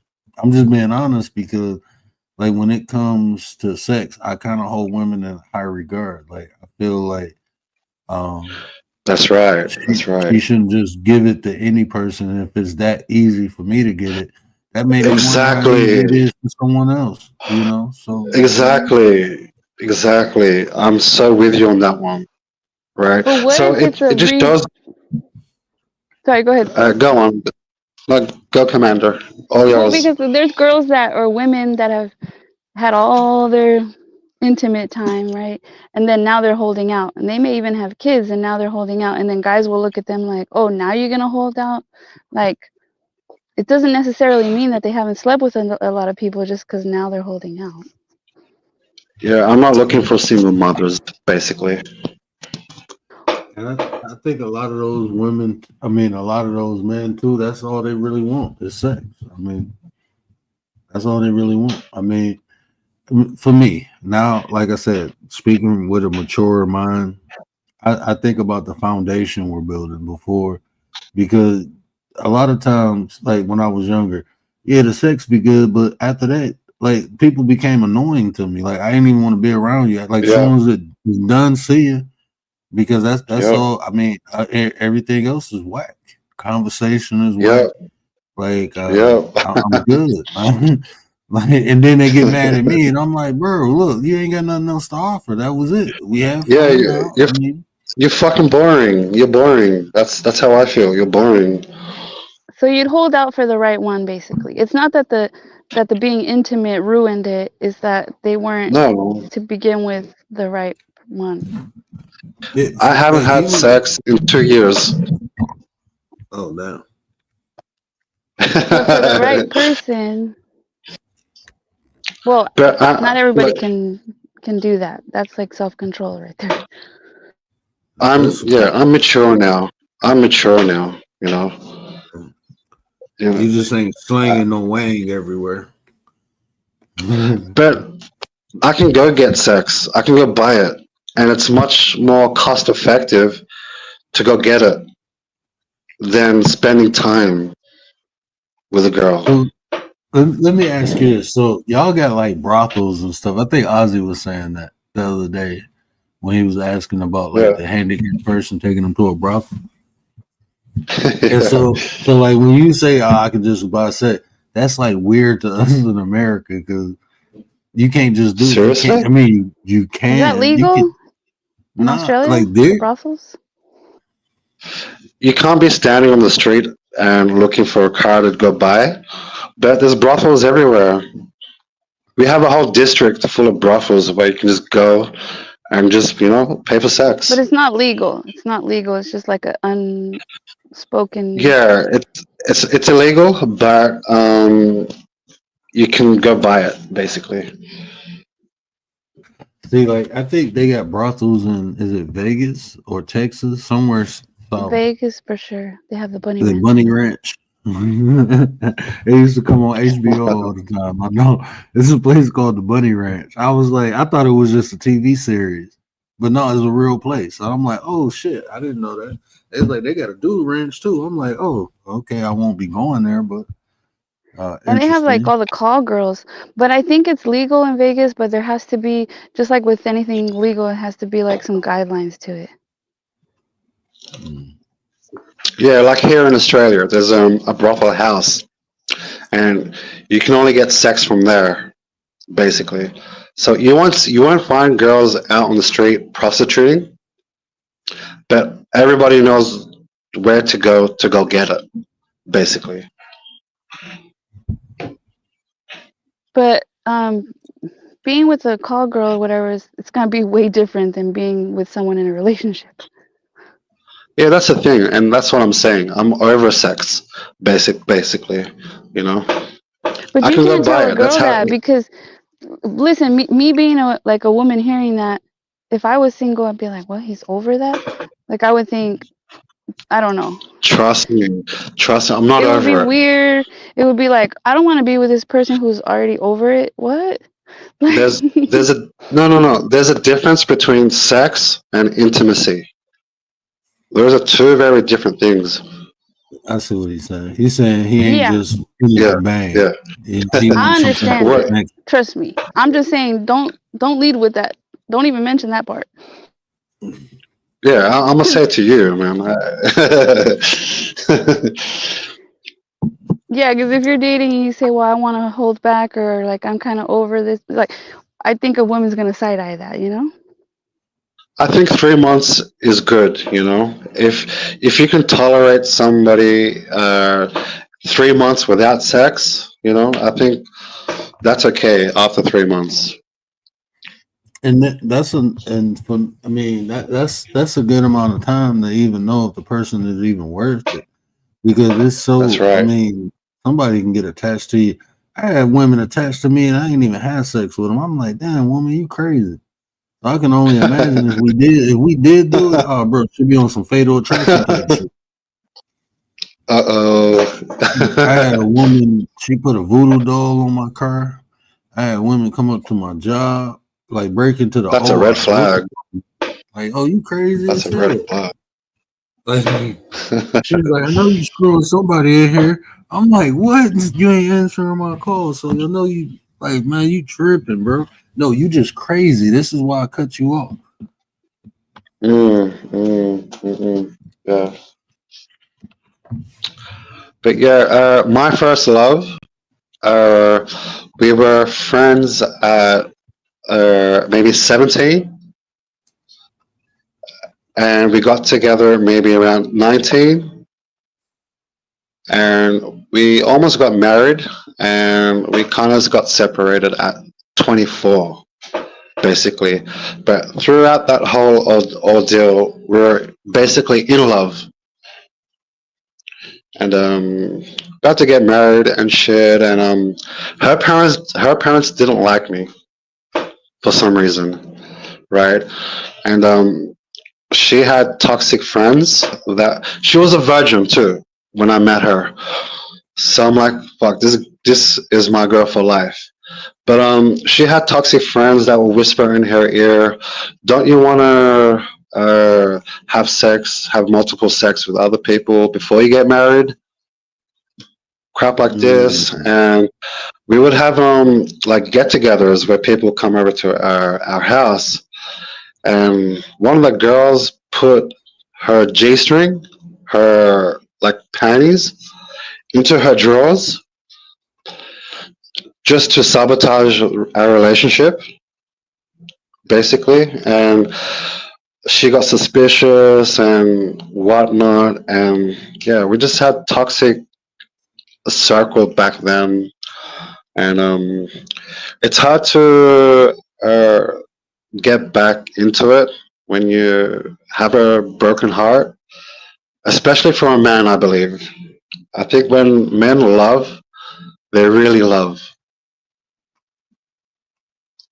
And that'll be a good conversation too, because like men and women, like I was telling somebody else, like we different, we love different, and so the That's way we right. express it is different. It's a woman on here called, what is her name? Priscilla or something like that. She said men innately can't love. I'm like, nah, it just That's look fuck. different from women. Like, and it's like once you like any women I was with and they broke my heart, it sound cold, but like you dead to me, bro. Have a nice life. I'll never fuck with you again.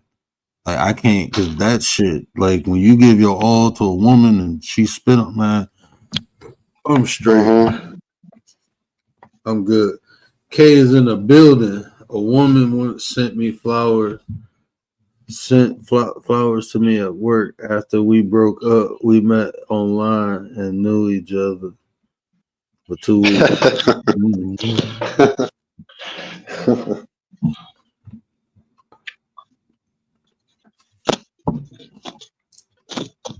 and the thing with me is because my last relationship, I use that as a metric for every other girl, and I know that kind of fucks things up for me, but it's hard, you know. That young Yeah, love is not different from old love. I was about to say, don't do that, bro. Don't, don't.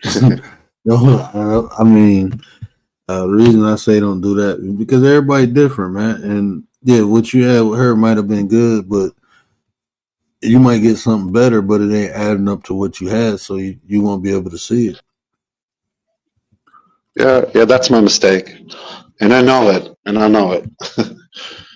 And that's the key though. Like if Gary was up here, he'd tell you knowing is half the battle. G.I. Joe, you know. Oh, right. But being Gary able to passed out. recognize it. Yeah, I think Gary passed out. I tried to call him, but he was like he wasn't gonna come on the panel because he's not married. He was like, I'm gonna let you and Commander handle that. But yeah, I was trying to hit him up because it's a new it's somebody else I found. She a female life coach, and I was just over at her live, and I was calling Gary to tell him to go check her out. I think she cool people. Hopefully one day she'll pop up over here. But I think she has some good and Carrie, she was talking about emotional intelligence. Nah, so I'm gonna be fucking with him till the day I die about emotional intelligence. Just because you said it ain't Emotion. real, I'm gonna keep fucking with him. No, emotional intelligence is basically the thing with emotions is people spill it willy nilly, right? Emotions should be something you use purposefully, Mm-hmm. right? Like, okay, happiness comes and emotions spike. That's natural. But emotional intelligence is basically not to get yourself caught up in a circumstances, right? Like anger, right? You shouldn't be just angry and be reactive. And emotional intelligence is knowing not to suppress it. Basically, emotional intelligence is about suppressing it. Is I think like that will fall under what they call emotional regulation. I don't think it's healthy. You know, Oh, okay, right. suppressing anything. I'm gonna tell you why. Because like it's three, like when I'm teaching emotional intelligence, right? It's three parts of it. It's first the awareness, and then it's the regulation. But like what you're saying, not to act through the anger, but the last phase of emotional intelligence is emotional expression. So once you're aware of the emotion and you're able to regulate it, you properly express it. You see what I'm saying? So the Correct. third Yeah. component of Correct. Yeah. emotional intelligence will be the expression of the emotion. And a lot of times you might have to transmute that energy. What I mean by that, like when I get angry a lot, before I, had the shun in my head, I go work out. And that way I can let off all that steam and then I can come back and have a conversation or, because I'm not angry no more. I done worked a lot of it out. But now, Mm, I'm able to control it and transmute it in different ways. A lot of times it's through creating something. I can still express it through my creation. But I'm finding right. a beneficial way to express my anger. And it's not going to be detrimental to me. Like, I'm not going to lose a Right. friendship, because I'm angry. Or I'm not going, but suppression is one of the things that men are taught at a young age. Don't cry. You know what I'm saying? So we get angry. We suppressing our emotions because we angry, but we're told we can't be angry. So we're not told how to identify why we're angry. If you can identify why you're angry, it's a little bit easier to control. Or sometimes you can let it go because it's times where I get angry. I be like, man, I'm tripping.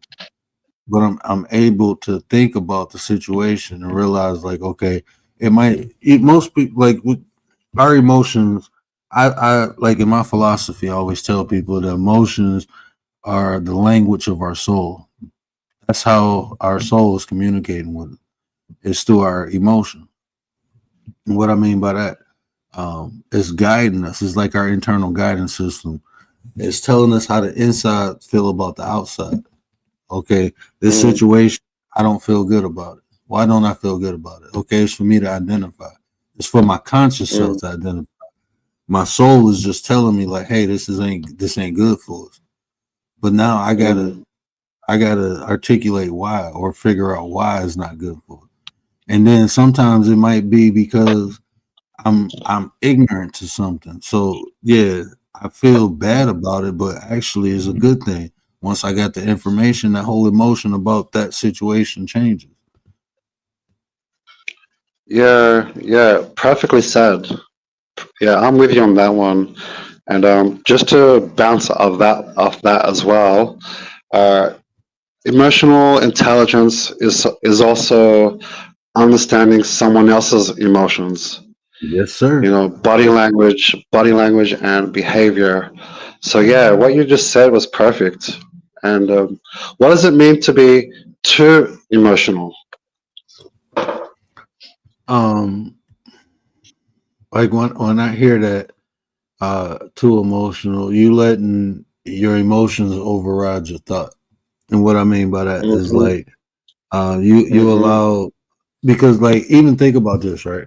When you talk about a mindset, you know what that is? That's your mental framework. That's how you approach situations. But then you have a mind state. That's generally Hmm. an impulsive emotion or thought process that you have. So a lot of times your mind state will override your mindset. And Right. the reason it's significant to this is because the emotion factor. You know, your mindset is a mental framework. So it's all thought. Okay. If I encounter this situation, I know to do A, B, C, and D. This is how I handled it. But if you have an emotional mind state, it's going to override everything that you know to do, and you're going to act capricious or impulsively. And you're just going to Mm. react out of emotion Yeah. versus thinking through the situation. So when I hear people over emotional, it's just that their emotions are overriding their thought process.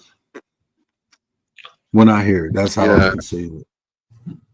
Yeah.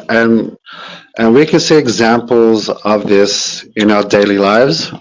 When you're at the checkouts or at gatherings or whatnot, a lot of people just burst out. And I think to myself, that person has no emotional intelligence. And Mm-mm.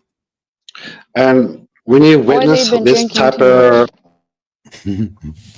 sure, it brings it out. Yeah, alcohol brings it out.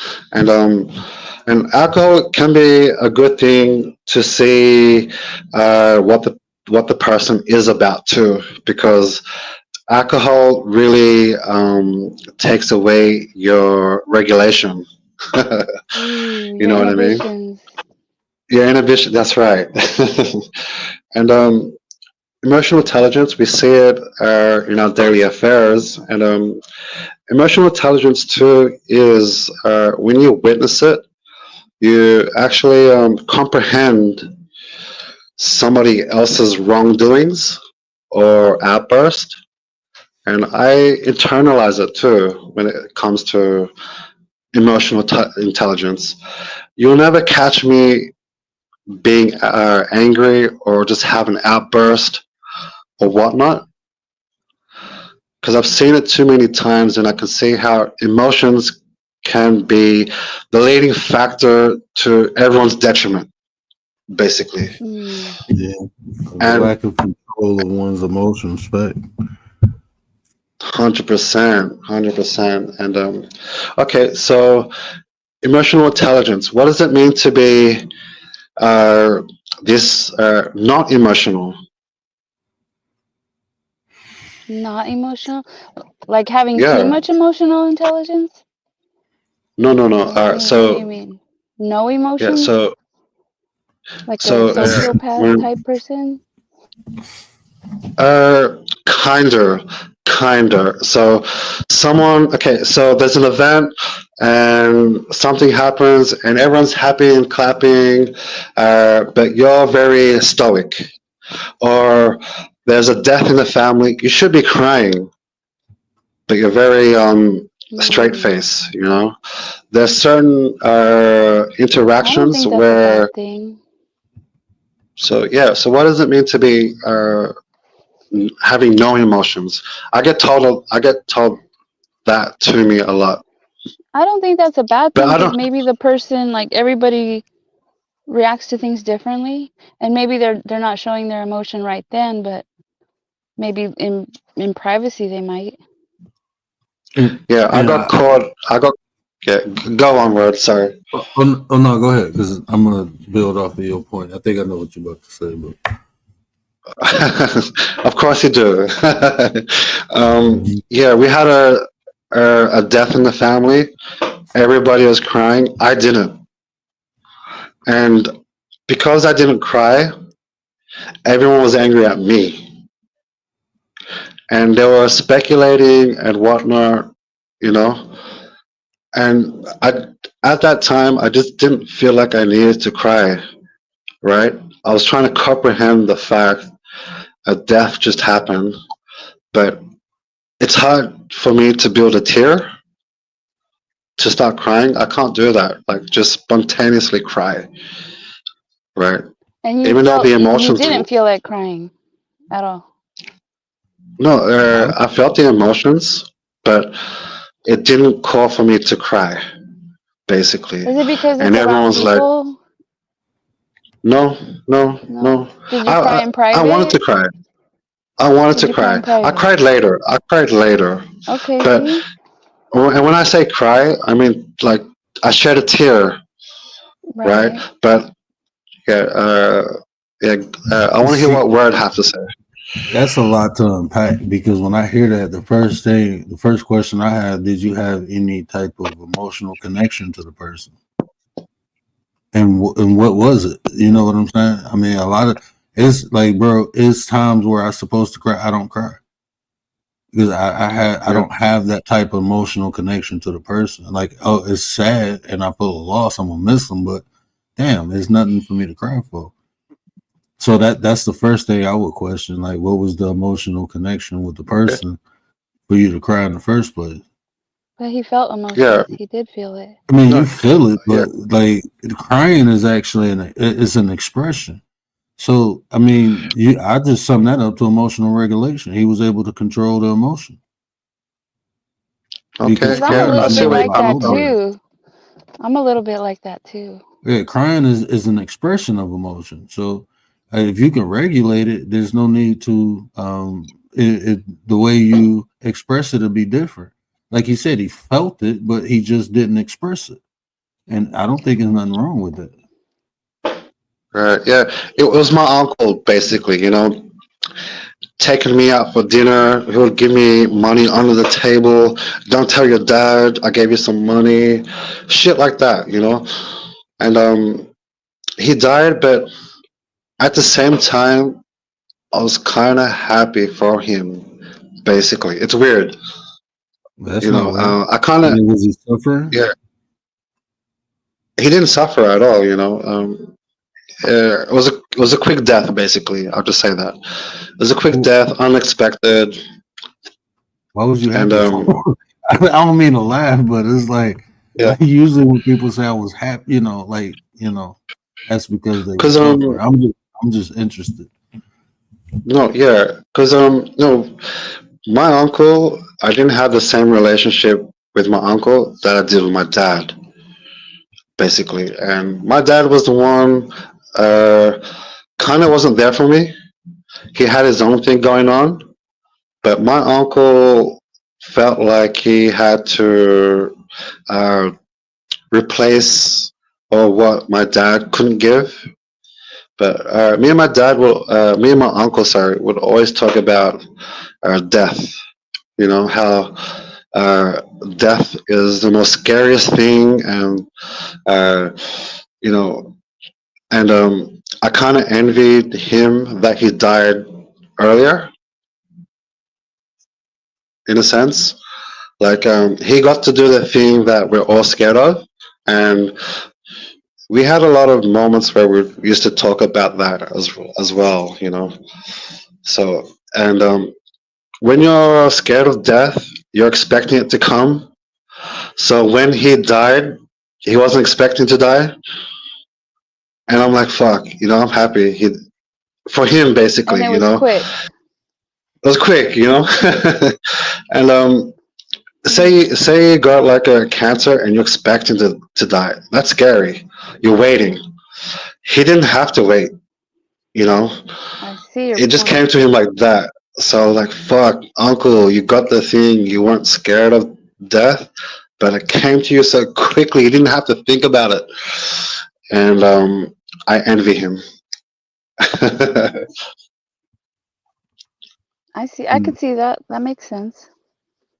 I was about to say, even if people don't agree, I understand. Um, Mm, I totally understand what you're saying, and it makes sense to Commander. It makes sense to me, like Because when you yeah, explained it, you know. he But got to live life, right? He didn't have to go through sickness, right? Because some people live yeah, you didn't a suffer very going long out. life to a Yeah. very long age, but they exactly, go through a lot of stuff, loneliness, sickness, etc. exactly, And it exactly. Yeah, just sounds like you at peace with death, you know. So um, yeah, exactly. Nicely said. Yeah, I was at peace when he died. Everybody was crying. I was at peace.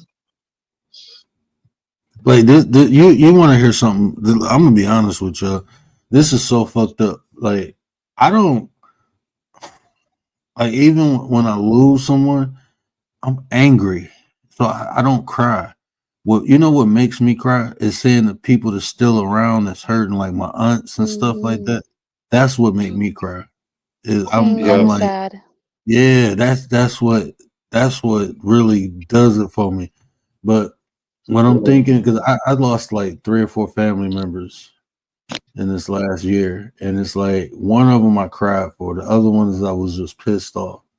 And even when I cried, it wasn't like boo hoo cry. It was like Stoke was saying, it was just tears coming out, but I was angry more than sad. I don't Mm, really get sad too often. I get angry though, mm. but I don't really get sad at all.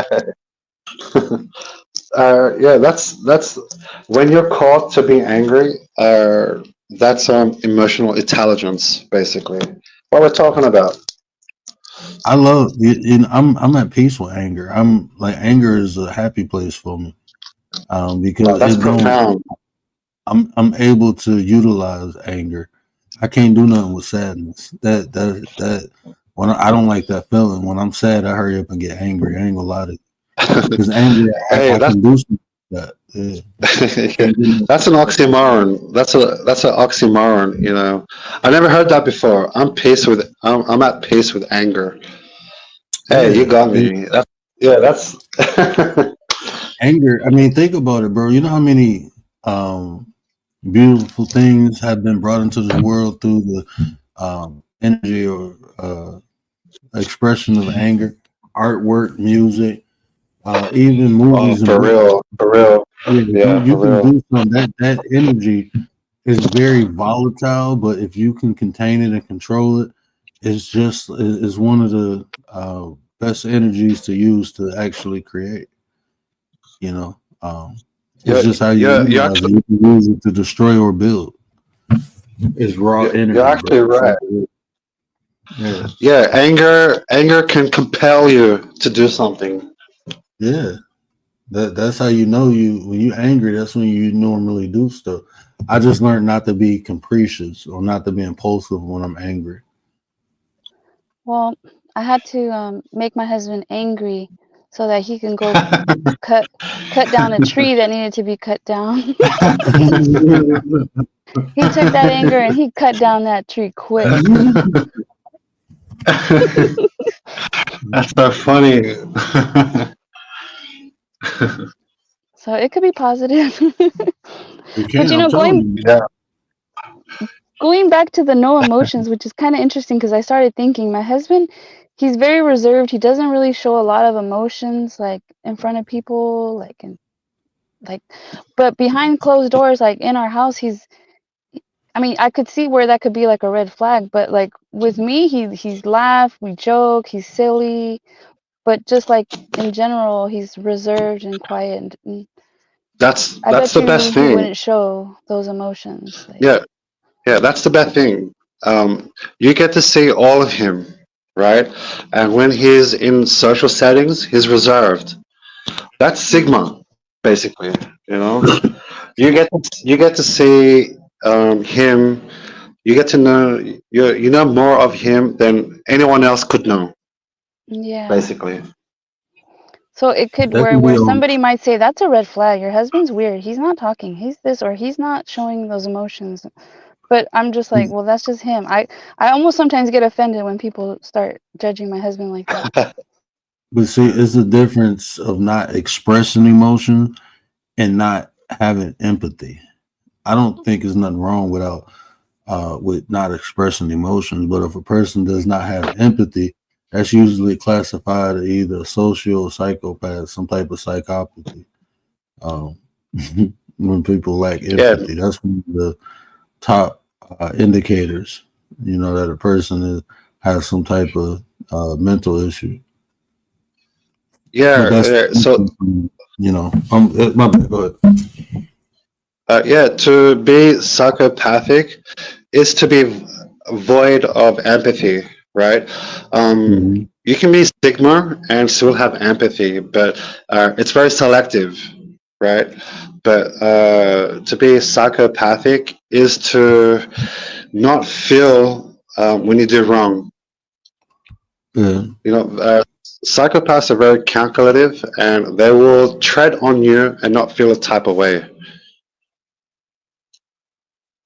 Mm, Yeah, they And then, like my one of the therapists I went to see. They told me that I was a psychopath because I lacked emotion. Like, no, I have empathy. I just don't believe everybody deserves.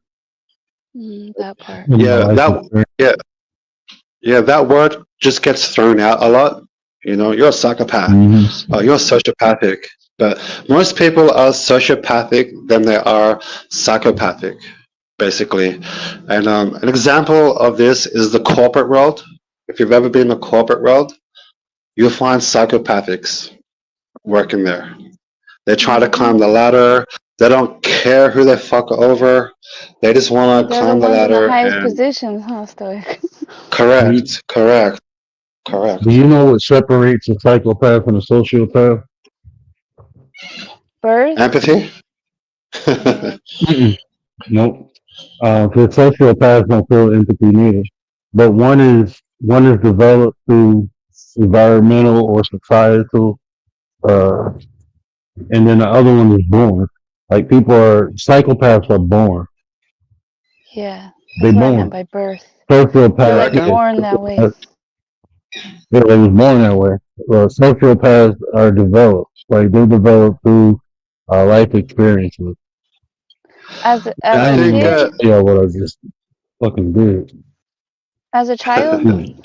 like are social, like are they built like that as a child, like things they went through since they're early or in their adult life It can or happen everything? anytime throughout. It can happen. If they can be totally fine at childhood and develop the shit, it can be one traumatic experience that turns a person into a sociopath.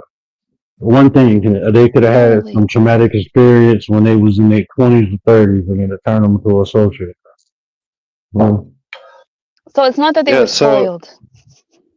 That's more like mm-mm. narcissists, maybe that they were it can be spoiled as too. It can children. be too. Well, what separates the narcissist and psychopath is the intent. Like sociopaths and psychopaths aim to destroy.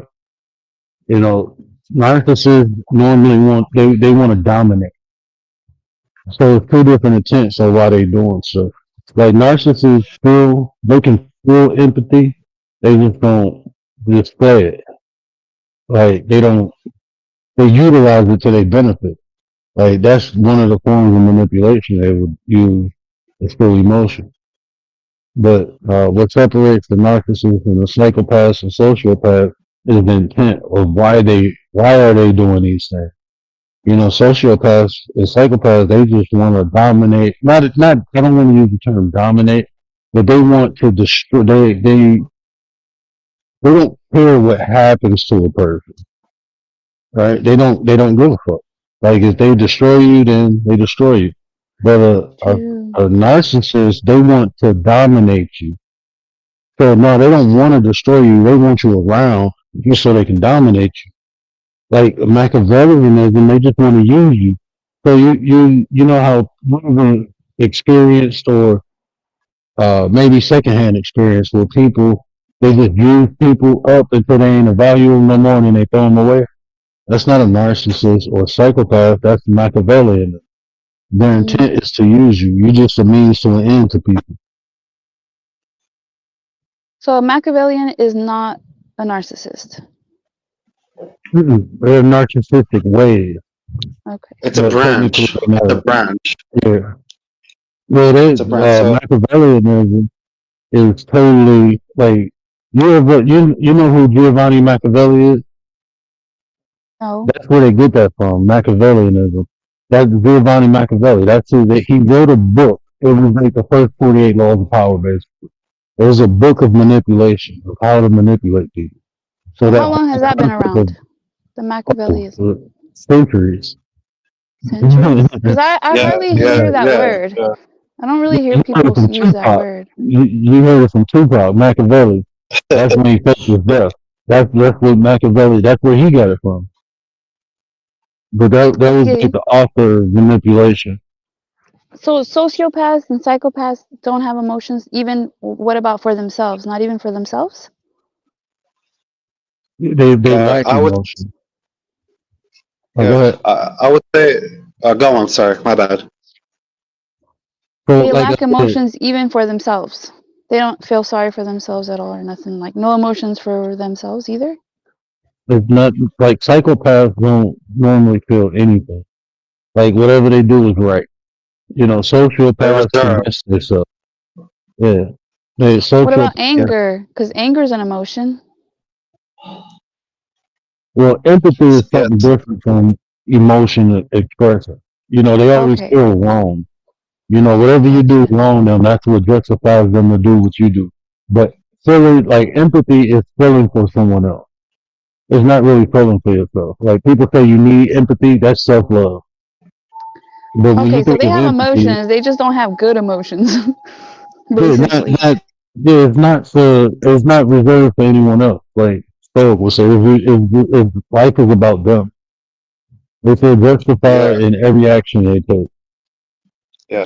So yes, psychopaths have a goal in mind, and they don't care who they run over to get to that goal. Hmm. Sociopaths are emotional. They will manipulate the social environment to have it their way at any given moment, but they don't have a goal. If they feel angry, they will be sociopathic in the sense they will manipulate everybody else to feel how they feel. So they'll ask empathy from you, so sociopaths can have it their way.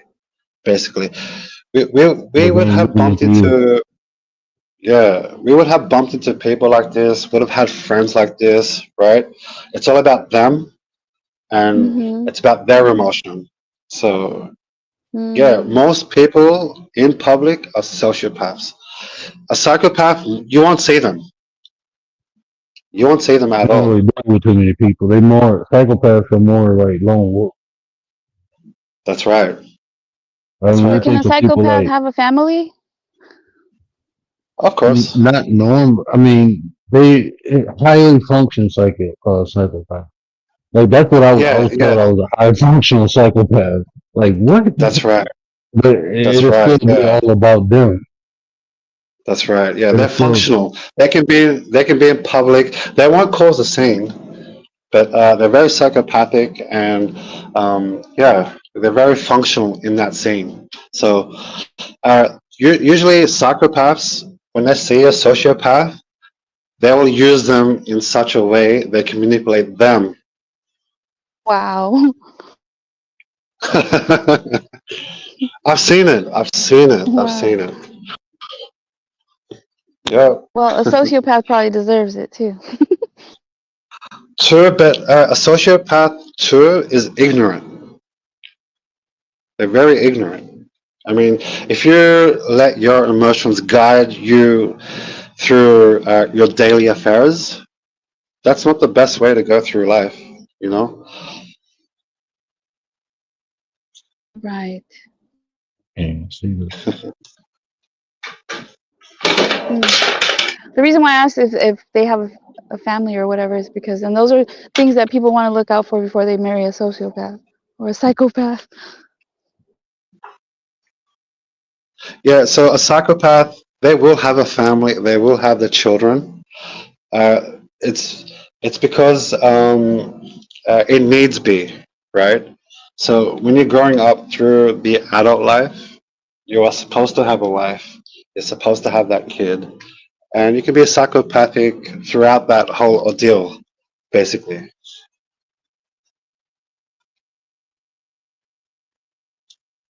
For this. Sure. It's interesting. So, psycho versus sociopath. Many people use these words interchangeably as if they meant the same thing. However, there are various differences between the two disorders. If you want to discuss them with confidence, you should understand what these differences are.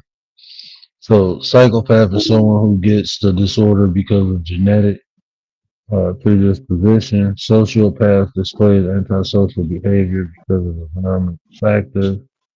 Psychopaths, they can't feel empathy or be part of a loving relationship, don't have consciences, and are unable to feel guilt. The sociopath, they can form quite normal relationships and even have legitimate close friends. Psychopaths, they are excellent at understanding and mimicking human emotion. Impulsive Yeah, behavior rarely lets them. Uh, Have a this is wife. sociopath. Impulsive behaviors rarely lets them stay at one job for a long time and become respected members of society. Uh, Psychopaths rarely commit violent crimes. I've never heard that's that. right. Wait, which I've ones never never heard that. or rarely commit Psychopath. crime? Really? Psychopath. I've never heard that to define a psychopath. I heard that to define a sociopath because a lot of sociopaths, Yep, they really, yep. uh, they really wimp. I ain't gonna say wimp, but they really, But insecure. yeah, sociopaths can incriminate themselves. Yeah, just to Because they're feel You want? validation. because they're Yeah. That's impulsive. right. So Yeah, the that's ones that are like sociopath. serial unalivers, some of them have had families, and then like they treat their families good, where the family would never. They have friends, but then they have this other life where they're serial unalivers, which you would Okay, think they're. Go ahead. now check this out. If a psychopath is going to commit a crime, he's going to be very precise and plan Calculated. it very Yeah, carefully. Yeah, he's four like steps ahead. Ted, like Ted Bundy and Jeffrey Dahmer. Yep. Mhm. And the girls love Sociopath. them. Hey, the girls love these type of people. I don't know why. I really don't 'Cause know they're why. psycho. But Psycho girls love them. I don't And know. for a yeah, sociopath, it says that the actions of a sociopath are usually unplanned and leave a lot of clues. I can agree with that. yes, yeah. They incriminate themselves. They be talking about their Yeah, feelings, both of and them. yeah, they talk about their feelings, and they don't know what they be saying. They're just talking out of emotions. So they're very reactive. They only they use words coming from their emotions, and I'm emotions. Yeah, go on. Oh no. I was thinking to myself. I didn't even mean to say nothing. Go ahead, bro. That was my bad. Yeah, and so you can see the whole geopolitical environment. that the US is going through, Australia is going through. Like the media, when they televise information, they bring out the sociopathic in the younger people, and they don't know what they've been doing, you know? So they create sociopathic people, What? and they be going out in public and be marching for, fuck all. Crashing out. And you won't find a psychopathic joining a march or a protest. The psychopaths are the ones running the country. Not so saying anybody who joins a march or protest is a sociopath. No, you won't catch me at a protest or whatnot. I think that's all coordinated. You know what I mean? It's like trying. Okay, so the whole point of all that is to get the people riled up Manipulate. in emotion. That's right. That's right. That's right. That's right. And see, like a lot of that first part I looked at, I gotta check the resource because a lot of those explanations they don't fall under the psychological criteria of what a psychopath is. Because they said they don't commit violent crimes. Like that's not true. It's just when they do it, you ain't gonna know. They very fucking methodical and Hmm. it's well thought out. 100%. Yeah, that's what I'm thinking. Those 100%. people that got away, like years and years, got away with doing serial unalivings. I would think that's the kind Yeah, of person they exactly. are. Exactly. Yeah. Now this is a great definition for psychopath. Psychopath is formally called antisocial personality disorder and is a mental disorder in which a person consistently shows no regard for the right or wrong and ignores the right and feelings of other people. That's actually a definition of the DSM. That's partially how they diagnose is the consistency of the lack of empathy or the lack of like psychopaths, no laws, they just don't care. They don't care about rules.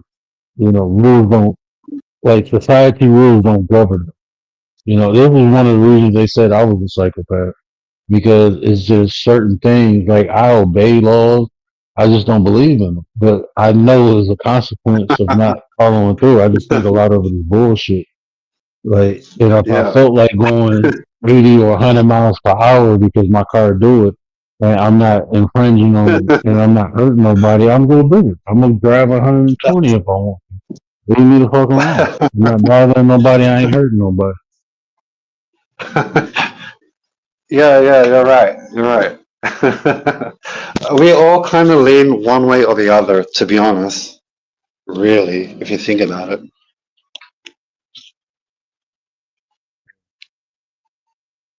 That would be a Because great psychopath if I was. yeah, because okay, so sociopathic, psychopathic, social, psychotic. So you got one or the either, right? Social is to do with emotion. Psycho is all in the head, logic, right? So we can swing one way or the other, or vice versa. But yeah.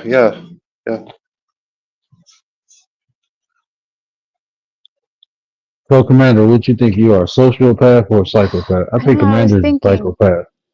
I I was think you'd be thinking. more a psychopath. I I was think thinking you more like. plan things out. No, she's I don't stable. know. Commander's stable. You're stable, Commander. Hmm. I was thinking back at the introvert, because like I'm okay doing things by myself. I don't like being in big crowds, but I can talk to anybody on the street in the grocery store. Like, so I'm not completely an introvert. Obviously, I'm on this panel talking, so I think I'm an in between. Hey, good point. Good point. So extroverts are more sociopathic and introverts are more psychopathic. Okay, so I'm in between. You're stable. So you're Or that you yin can be a yang. psycho. Or you can be a psychosociopath. Oh, well, I haven't heard that before. Yeah, haven't heard I that. just, I just made, I just made it up. Because like Hey. sometimes I could sit at a table Put it in the with dictionary. I could sit at a table with people and just be very quiet. And some people will say, "Oh, she's quiet. Oh, she's shy. She's I hate quiet." that.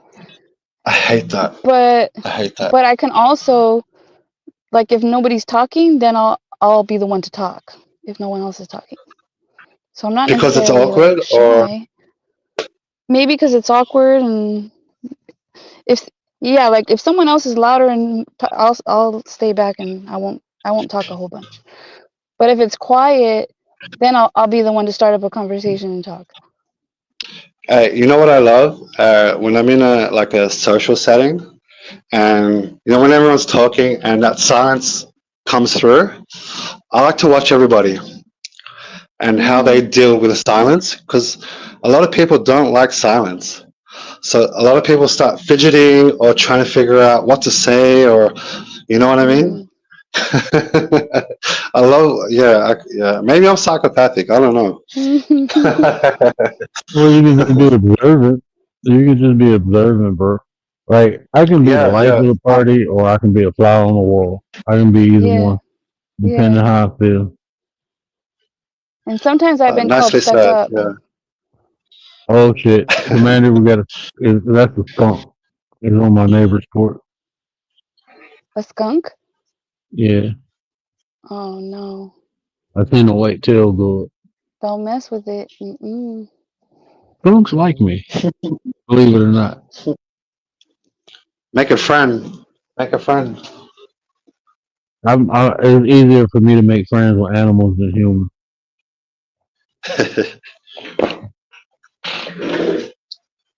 Well, and then that's the thing. Like that's kind of like a weird thing. It could be a weird thing, but I rather talk to the kids than the grown-ups. Yeah. And then that might be something weird that people be like, "Why does she want to talk to the kids?" But No, sometimes I they're more feel you on fun. that. No, honestly, I feel you on that. But it's very different for a man to do that, honestly. Yes, So yes. when It would be I weird for a man to do it, right? More weird than even a woman. Well, totally there was go I on, got word. Sorry. Oh no, I was just want to Uh, add. I pretty much rather talk to kids than adults because most of the adults act like kids anyway. At least the kids are ignorant. I can accept their ignorance before I can accept an adult. So I mean, but I know Hundred what y'all percent. saying. 100%. There was I was at the shopping mall, and a kid walked up to me, right, by himself. And I'm looking for his parents, and he was kind of crying. A little boy, maybe like 5 years old or whatnot. And I'm thinking to myself, "Fuck, I shouldn't really be talking to this kid." I'm trying to, he's crying, and I'm trying to make him. Everything's going to be okay. Let's go find your parents or whatnot. But I didn't want to be seen with this kid at all. But I felt for the kid. I was trying to make him not so uh, in tears or whatnot. So yeah, it's very different for a man to be around kids like that, and I stopped myself from doing that, which is crappy because it's a social thing. Do you I think was that about that's to. something that? Oh, sorry. Go ahead. Oh no, go ahead. You got it. Do you think it's something that's like that now, but wasn't like that back in the day? Maybe. Hundred I was percent, about to say hundred that. percent, Yeah, I was about to say it. 100. That's the way our society is built now. It's like men are fucking predators when it comes to kids, even if somebody trying Mm, to help them. A man, they automatically look at it as a predator. that's right. But we doing Yeah, I something don't to like. the kid versus, yeah, That's it's right. a society thing. It's kind of Yeah, sad. and I remember it is sad. And I remember when I was a kid, I'd be talking to only adults because I wanted to be one. Mm-hmm. And I'll go up to adults and just talk to them. Mm-hmm. Can you buy Yeah. me this toy? Can you buy me this toy? I like this toy. And then you look at it like this too, bro. Like I can only speak for what happened in Michigan, but like in Michigan, bro, a lot of the child kidnapping is about women, bro. They send women to lure the kids in, and then the man grab them. That's fucked up.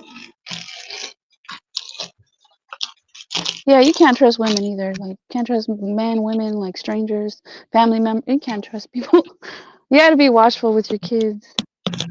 Yeah, Man, it's my easy wife to was point the telling me. fingers. Yeah, Oh, it's you easy got. to point the fingers. Yeah, it's easy to point the fingers at men. That's it. Go on, word. My wife was showing me. I gotta see if she still got it on TikTok because it was this thing. It happened at a Costco. I don't know if y'all got Costco where y'all at, but Yeah. it's like a super. Well, how do you explain it? It's just like a bulk It's a big store. You box can buy store. stuff in. Yeah, you can buy stuff in bulk, but they got a little eating area, and this lady came up to this kid, and the dad was at the counter getting the food, and the kid was in a stroller, and this lady just came up and was like, "Oh, your kid's so cute." Picked the kid up and kissed it, and walked away. This lady picked the kid up and kissed it and walked away. And the mom is screaming and yelling, and the dad ran. They put the kid down and walked out the store. Back. The same lady came back into the store like 10, 20 minutes later, and I'm looking like, why y'all ain't whoop her ass? Like, you would have grabbed my kid, I would have knocked you out. On some really, like, no, this is so crazy. And I didn't believe her. Like, when she was telling me the story, then she showed me, and the lady told the story, and it was showing, like, the camera, the camera footage and shit. And I'm looking like, how you let somebody walk up to your kid and just grab it off the stroller? Ain't no way in hell you gonna walk up on my kid. Wait, did she get arrested or something? They never caught the lady. They never, even though she came back in the store. They never did. Like when my wife said, I'm like, ain't no way in hell that happens. And no, it happened. Like you can see, like the mom get up and run, the dad came running, and then they brought the kid back into the frame, and then they showed the lady walk back into a store from another camera angle. Had it been a man, they probably would have tried to stop him, Yeah, they like would hold him tackled down or him. something. Well, stuff Yeah, dropped that's down. it. But that's sad Shout out where to you, Stoic. society. That's sad. Oh, store dropped down. Yeah, he said he had to drop down real quick, and then he Oh, I dropped the. appreciate you, bro. Yeah, Yeah, hold he on. dropped Let me the. Do your What is it? thing. Do your appreciate you, thing. bro. Hold on. Dance break.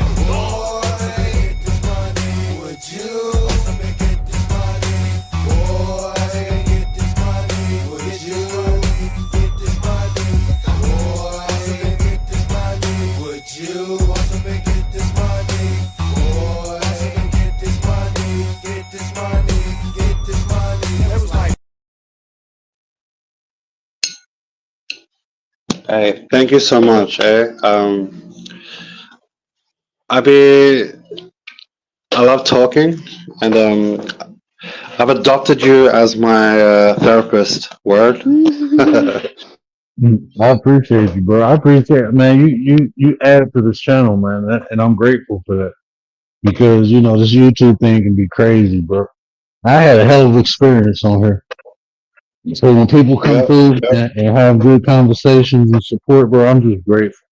I appreciate all the good, and it kind of negate the bad. So I appreciate you, bro. No. Yeah. And when you say that, I know you're for real. So when you say you're grateful, I know you are grateful, and I appreciate that you're grateful too. Because yeah, I got money, but I'd be wasting it on a lot of shit.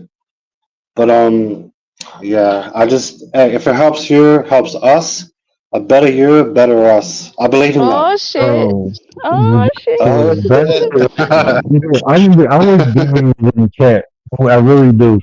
Because I was talking to Gary earlier, and I was like, "Man, what you think about Stoic?" I'm like, "Man, Stoic is fucking awesome." And he was like, he liked how, like you come in because there's a couple of us in the 9%. It's me, Commander, Gary, Tay. Are you Santina. BB? You probably see BB or Santina. Santina, she not you don't really like. If I come on early, you will see Santina, but like late, she get up in the morning, so you don't really see Santina. Tay got like 2 jobs. She was on here before, but sorry Mm. about that. She a busy woman. But that's our motto, Yeah. man. We really believe in that. The better you is the better us. Like, I don't believe the world broke. I just think the people in it messed up. But we can fix that. I'm being honest, bro. If everyone become the best version of themselves, the world will be a better place. So that's why when we say a better you is a better us, the better we are individually, the better we are collectively. And that's what we're working on. You know, Oh, everybody working on themselves, bro, in different ways. You know, when we come together and damn. share information and build, so you know that's our motto, man. Better use it, Yeah, better. 100%. And a lot of these conversations, right? They bring something inside us. Well, for me, I'm talking for me. A lot of these conversations bring something inside of us, and I think what we lack is application in our Mm, daily affairs. And when I have these conversations, and I'll be practicing it. You know, a lot of this shit I already know about, right? But it becomes now it becomes unuseful if you don't practice it. So it's like mhm. you're rekindling a fire inside.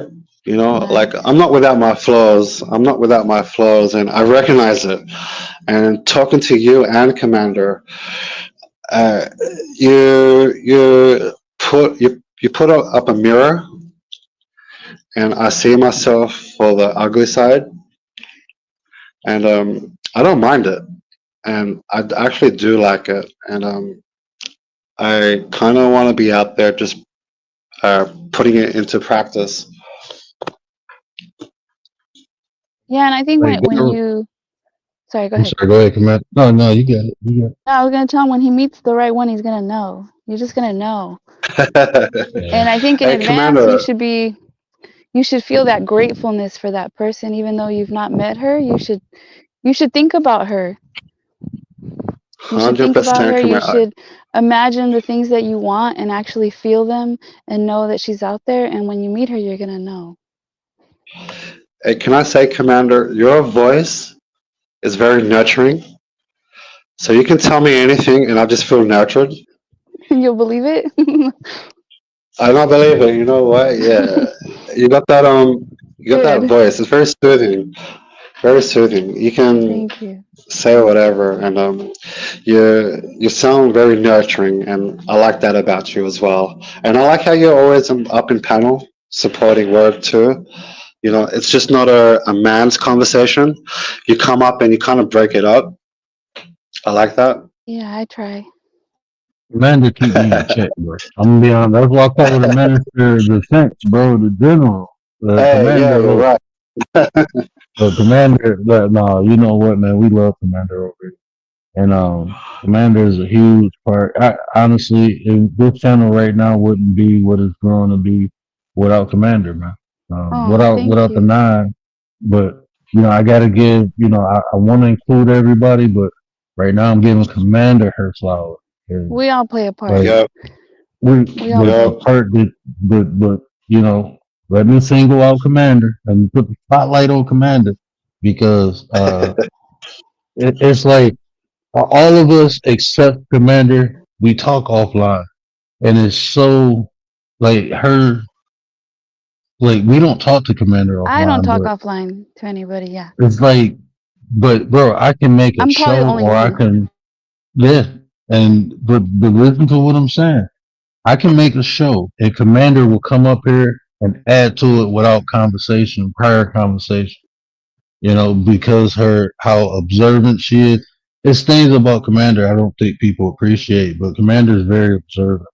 And through that observation, not only is she able to comprehend, but be able to relate good information back. And that's a skill that's acquired over time. And Commander don't tell us how young she is, how old she is, but the girl is her intellectual prowess is high.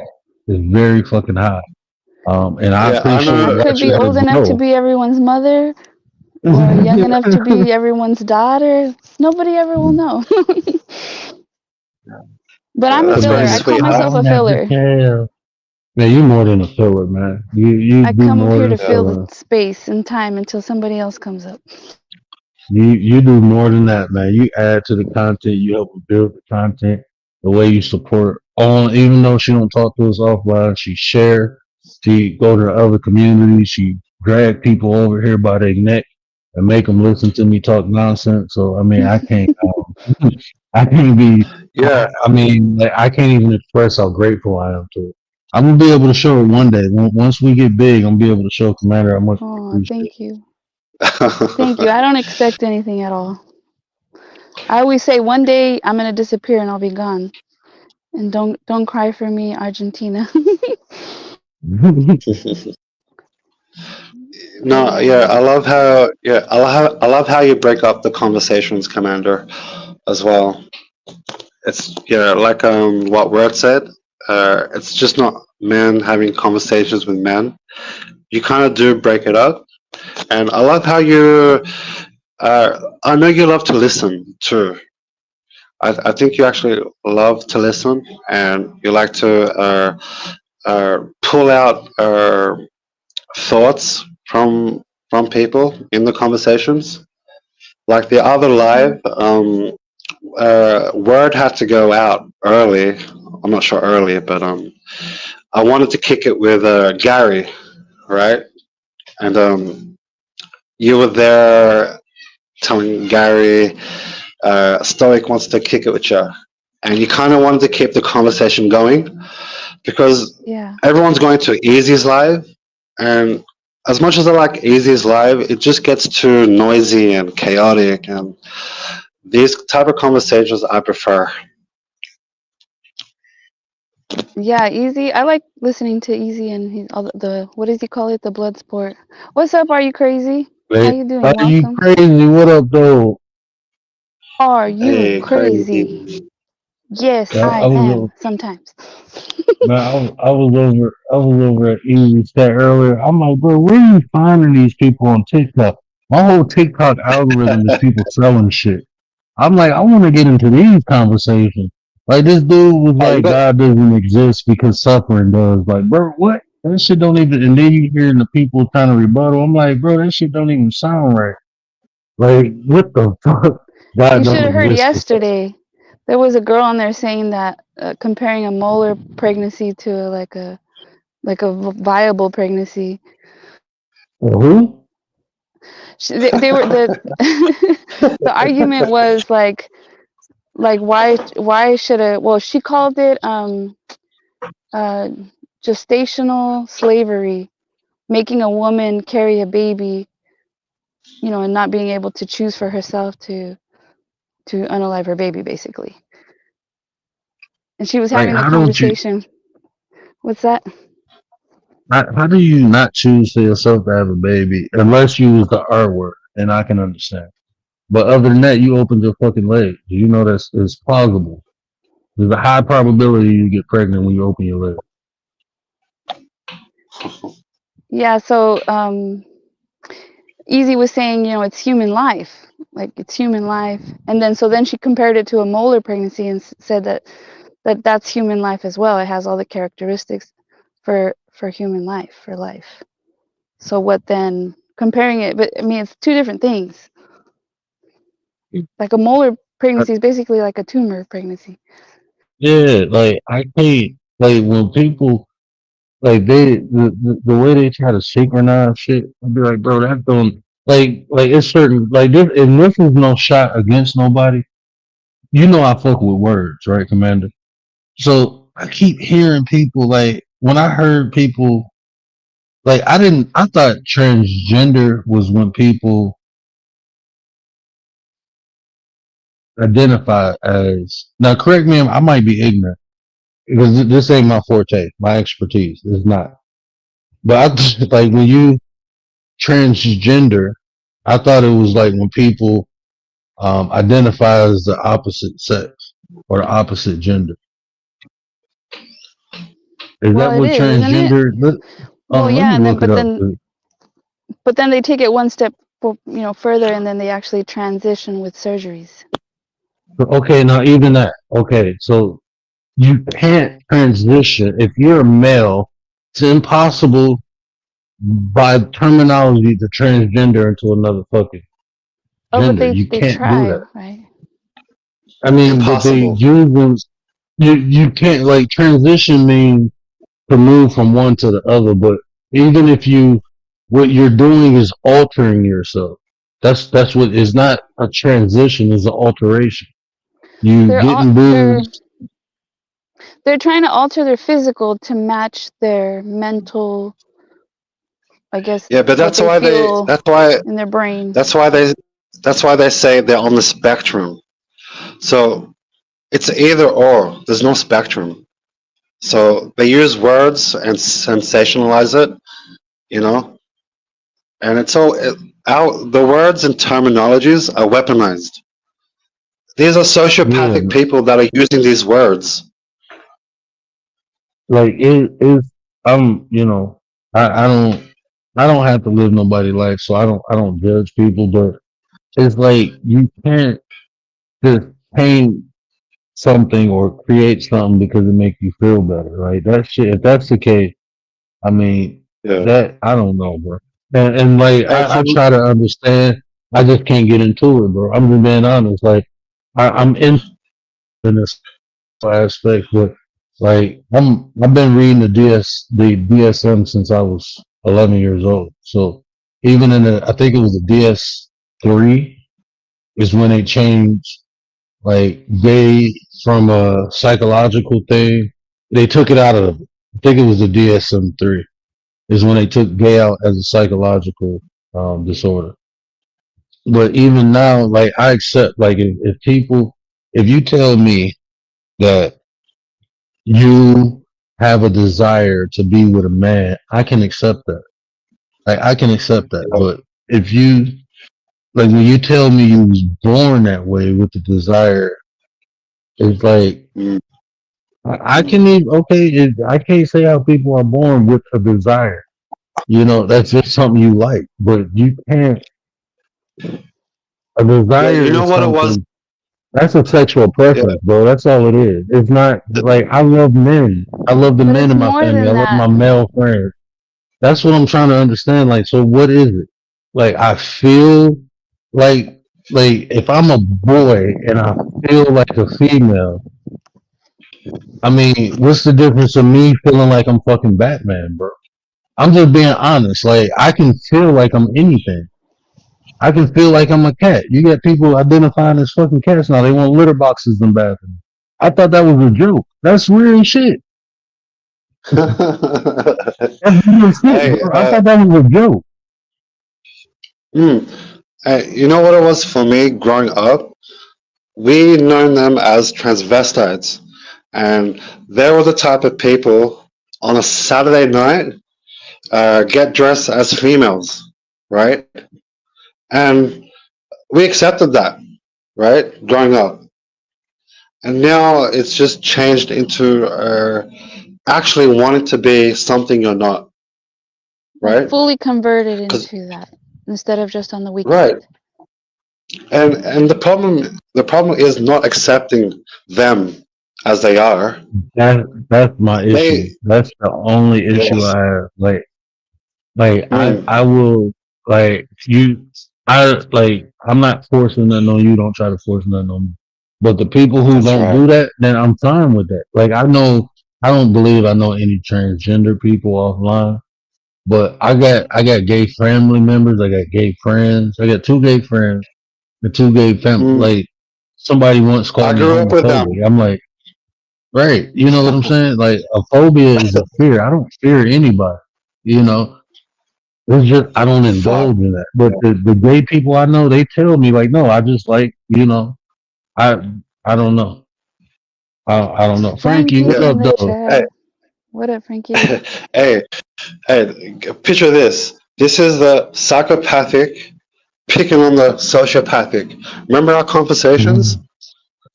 Hmm. Hmm. Far out. They've so emotion. They emotionally feel the other way, right? But Okay. That's crazy. That's crazy. But listen, like, Emotion. you guys Come can't on. understand it. Maybe I can't understand it because we've never felt that way. That's why we don't understand it. We can use Because we're not. empathy. We can use empathy. Because you Emotional don't know what they intelligence. feel. But Emotional. see, that's what I'm These saying. people. Go ahead, bro. Yes. Go word. Go word. I'm bouncing No, off you. oh no, I'm gonna bounce off you. No, you had something more profound to say. Sometimes I think it's like a, what is it called? Dysmorphia, where somebody looks at themselves in the mirror and they think they're fat, but they're like very thin, and it's like a dysmorphia. I Sometimes I would think say it's that's something an like that. yeah, but that's something to do with the mind. Actually, the other people are emotionally using the mind, right? So dysmorphia is an actual diagnosis, right? It's and the So other couldn't it be people, it's something not like that, where they look, they're a something like man, that. but they look at themselves like they're a woman, like they think they're a No, but woman. now, how can it be trending then? How can something like that trend in the Because That's there the media, was, only in this you thing, said country, it. like, right? bro. Sorry, go ahead. No, I was thinking that too. Like when all this stuff came out, I'm like, why is it cool? Like I don't know. It just seemed like it's a wave now. Like But don't you before, it think was Hundred just like like, percent. A trend. Trend. okay, a trend, but don't you think it's just that it's been more like accepted? Like some of those people, like I've seen videos of like older people, like what's the what's the Jenner guy, the Kris Jenner's husband? Like he's old and he probably felt like that his whole life, but now it's more accepted and now they can come out. You Like can't when you use say that you guys used to you can't accept people on the weekends dressing as women, you you accepted can't that, you use said. him. Yeah, you can't use him as an example. He's the promoter. He's the I guy was about standing to on say it. stage. Look at me. Look at me. I'm a girl. You can be like this, right? And the people I, are out there, fuck, sensationalizing this, right? You can't use these people as an example. Because go on, Hmm. word, please. Go, word. people do shit for clout and money. I just always felt like he did that shit because he wasn't relevant no more and he just did some extreme shit. I don't know though. That's just my opinion. But I can understand what you're saying. Things are more acceptable, so people indulge in it more. You know, I just it is I would never understand. I know I won't because it doesn't make sense to me. Like even like that's like, is it okay if I look in the mirror and feel like a white guy? Like, what's the difference? Some people have said that.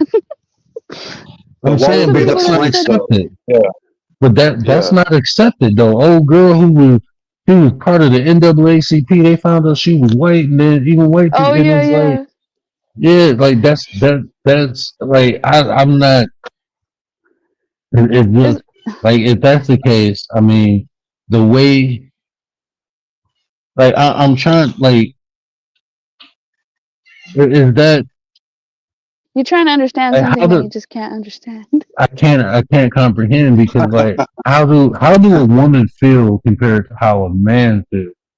Ain't that Mm. predicated upon the abilities? hmm hmm Like how do you Obviously feel the not. difference from the way I feel? Like you feel I pretty? re- Like I don't yeah, understand. Like what is the feelings?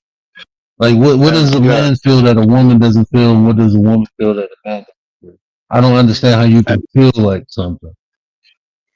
that's right. And remember, like man, the body is masculine and feminine, right? So we're Mm-hmm. born masculine. This is the You have an masculine X is a and a Y current. chromosome. That's Mm. right. But it's more in a spiritual sense, right? As a man, I know my feminine side. Let me ask you a word. Do you have a feminine side? Because Ozzy still might be in the chat.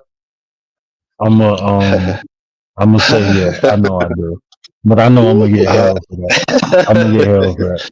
Ozzy got two Y chromosomes. He don't have it. So. He don't Listen, feel Ozzy's that Hey, funny, man. He was saying that I made my husband gay, that I made him gay, and this, and it's like the same things that Word is saying, and I'm like, okay, so you're saying like Word's gay? Word's wife made him gay? Oh no, I'm not saying that about Word. But you know, Okay, it's oftentimes like people say I'm soft because I cater to the feminine side. Like I cater to women's feminine side. Like so, I've been called soft, word, gay, whatever you word. want to So call it. no word. So when masculine betrays the feminine side, it's still masculine, but you're seeing the soft side of me masculine, right? And vice versa with women. You can see it. They to behave the energy, right? To behave each other's energy. So these young fellas, they're young and dumb basically. So they don't have the mind to actually think and know the determine and difference? calculate. Exactly. Thank you. They don't know between the mind and the emotion. They think it's one thing, right? So, and kids are very emotional, right? They haven't been indoctrinated to, deplete that thing, right? So, yeah. So we can see it's being used purposely. That's why the world the way it is. Part of it could be a trend, yes. I'm sure some of it's a trend. Some of it, like But Word is ain't it saying, that getting, people do it for an ulterior motive. And then some of it is yeah. people that actually were born and like they feel like they were born that way and they felt like that since they were children. And the But thing that's is, what I'm. don't, I, uh, let me, my bad. Go ahead. but Yeah, you go ahead. yeah, the thing is, aren't we getting sick of it? There's only so much you can deal with it, right? When the bullshit comes out, when it's no longer emotional, we're just sick of it, right? And that's kind of determining what we're going through, right? So it's been like 10 years. We've been talking about transgender since Obama, right? And yeah, I think the normal people are getting sick of it, and it's no longer having an effect. So as you grow up, you'll find that you're being stupid. So you think this is something that society is going to grow out of? Like they're going to grow out of this? Or do you think it's going to 100%. get Come on. worse? No, Do you think it's we going to have get to grow worse to where out of it. people are then identifying, like you said, like Word said, like animals? No, the There more are extreme you forces get, out there. Yeah, go on, word. I was about to say, the more length you give people on the rope, the more they go use to hang themselves, bro. I mean, this shit. If this is accepted, they was, Yeah. bro. They where was that at? They was talking about changing the legal age of consent. Like, bro, what the fuck is y'all doing, bro? Like, y'all Mm. Right. tripping. Wow. That's a Like, good I point. mean, like, bro, this shit is Yeah. going back to the Greco-Roman days, man. That shit fucking weird to me, man. And I like to Yeah, I think, because just, back in the day, people yeah, married young, right? Young wives or whatever. yeah. mhm. Child brides. They do it in other countries still. Shit, what country? Somebody was on here saying like the legal age is 12 or some shit. I'm like, what? That's fucked up. Mm. It's one But here's in the thing. it's in an Yeah, Asian here's country the somewhere. yeah. But here's the thing. We're getting sensible, right? You can't do that thing that can work in the past. Everybody, the whole world fucked up. You can't start introducing these laws to change the consent age because you're gonna have fucking demons out there. You're gonna Hmm. make predators. This law will make predators in this, what we're going through. So you live in Australia, right? So is this stuff happening in Yeah, Australia too, or do you think it's more in America? our government is very totalitarian. So yeah, so the government room, we do have it. We do have it. They talk about changing the rules and whatnot, but nothing will come from it, maybe. because Australia is still quite sensible, and we're not like we don't have like a big Islamic faith here, so we're still very Christian in that sense. But I know the government ain't for the people too, so of course they're gonna.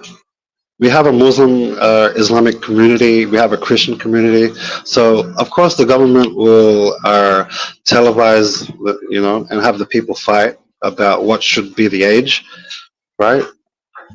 Yeah, we do have it here. Well, I was. You're talking about the age stuff. I was talking about like the transgender stuff. And then I wonder how, because they say Thailand is like number one country or place for ladyboys. I wonder how it got to be that. Man, Hawaii is bad too, bro. Hawaii, really? I went to go visit. He played for the University of Hawaii. I went to go visit my cousin, and he told me, he was like, "Look, man, that's where I got the whole baby picture thing from. I got it from him." He was like, I was talking to this girl. He was like, "Man, you better ask for a baby picture." I said, "Why?" He said, "Man, they do a lot of them surgeries over here." And I'm like, "What is you talking about?" And I'm buzzing, and he was like, "Man, she might got a stick." And I'm thinking he talking about a gun. That's what we used to call guns, a stick. And I'm like, "Damn, y'all packing over here?" It was like, "Yeah, a lot of these females packing." I'm still not getting it. I'm drunk. We in the bar, right? And then I'm looking. I'm like, "Damn, bro, she got a lot of masculine." And he was like, "She got a stick." And I'm like, "That's what you talking about? Like, what is you?" He was like, "Man, there's a lot of them over here." I didn't try to talk to a woman the whole trip over there. I'm like, "I'm straight, bro."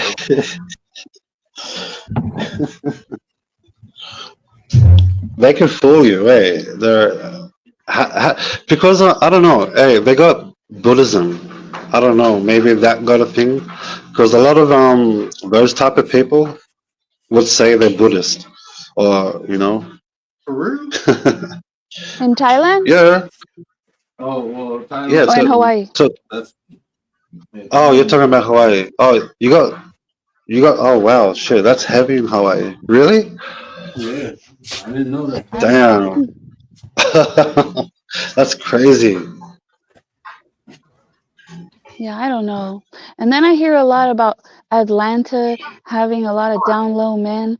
I don't know how that comes to be, but a lot of people say that. I don't even know if it's true or if it's just like this thing that's trending.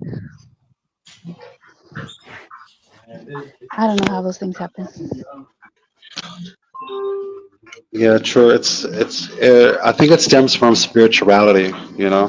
Uh, just being spiritual and being kind, being loving, right? So I don't know. It comes from that. So they can be and do it because of spirituality. Because of being like accepting, like love is love. It doesn't matter. Yeah, yeah, in a sense, but we're made to not judge, right? But I don't know. Those Thai men in Thailand, they're very feminine too. So it's really hard to tell a girl from a man, basically, in Thailand. Mm. SS Look at the gang, body what up, shape. though? I ain't seen you in a minute, bro. I hope everything is good. SS, I hope everything was good, bro. Look, man, that Atlanta thing, I'm gonna be honest with you. When I was younger, I'm from Detroit, so we dance a lot up here, right? So the man, we don't shake our ass or nothing like that. I went down to Atlanta. That's the first time I seen a man twerk, and I'm like, y'all dance like this Where down here? That shit weird. That's how the women dance. I'm talking about.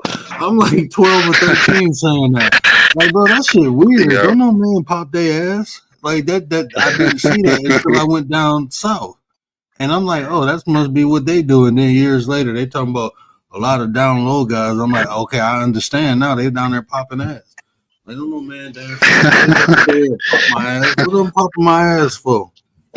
Started with the dance. Started with the dance. yeah, true, true. When I first saw a gay man and they were popping, it didn't look right. Like, what the fuck you do that for? Why are you like I, that?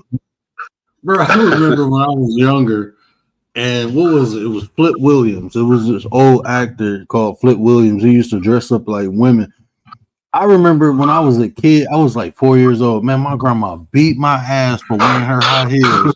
You know, you a kid. I just put her shoes on. I'm not thinking nothing. I just put her shoes on and was walking. And she whooped my ass. I never put a pair of female shoes on again. I wouldn't even wear my mama gym shoes. Like, nah, I'm straight. Like, she beat my ass. Had it been today, maybe they would have let you, and then it would Shit, have not turned my into family. something else. Maybe if you I would have been remember. born in a different family. Look, man, my dad, my wife's best friend is, he gay, and he bought my son a kitchen set. My dad seen that kitchen set, like, hell no, go buy his ass a car or a gun or something. He ain't playing with no damn kitchen set. I'm like, yeah, he a kid. Like, it is a kitchen set. He was like, that's how it starts, son. He ain't need to play with that. He ain't washing dishes. If he want to play with the kitchen set, go teach him how to wash dishes. He can play with that. And I'm like, damn. Yeah, it's interesting.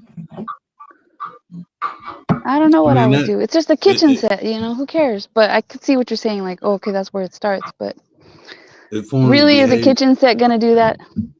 I don't think a kitchen set will do it. I wouldn't go to that extreme, but I will say certain things lead to behavior. It leads to accepting behavior. That's just So what you're it not do. born gay? I don't see how you are, bro. Yep. FS, what up, though? Hey, what's happening? He might be out driving. Is he a DJ? He looked like an airplane. That's a mixing board, ain't it? Yeah. Is this DJ SS Gang? Play something. You got no volume, SS. We can't hear you. Yeah, we can't hear you, bro.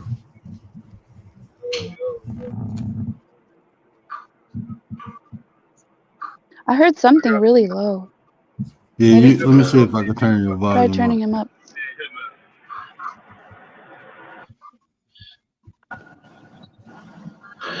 Are you on a spaceship?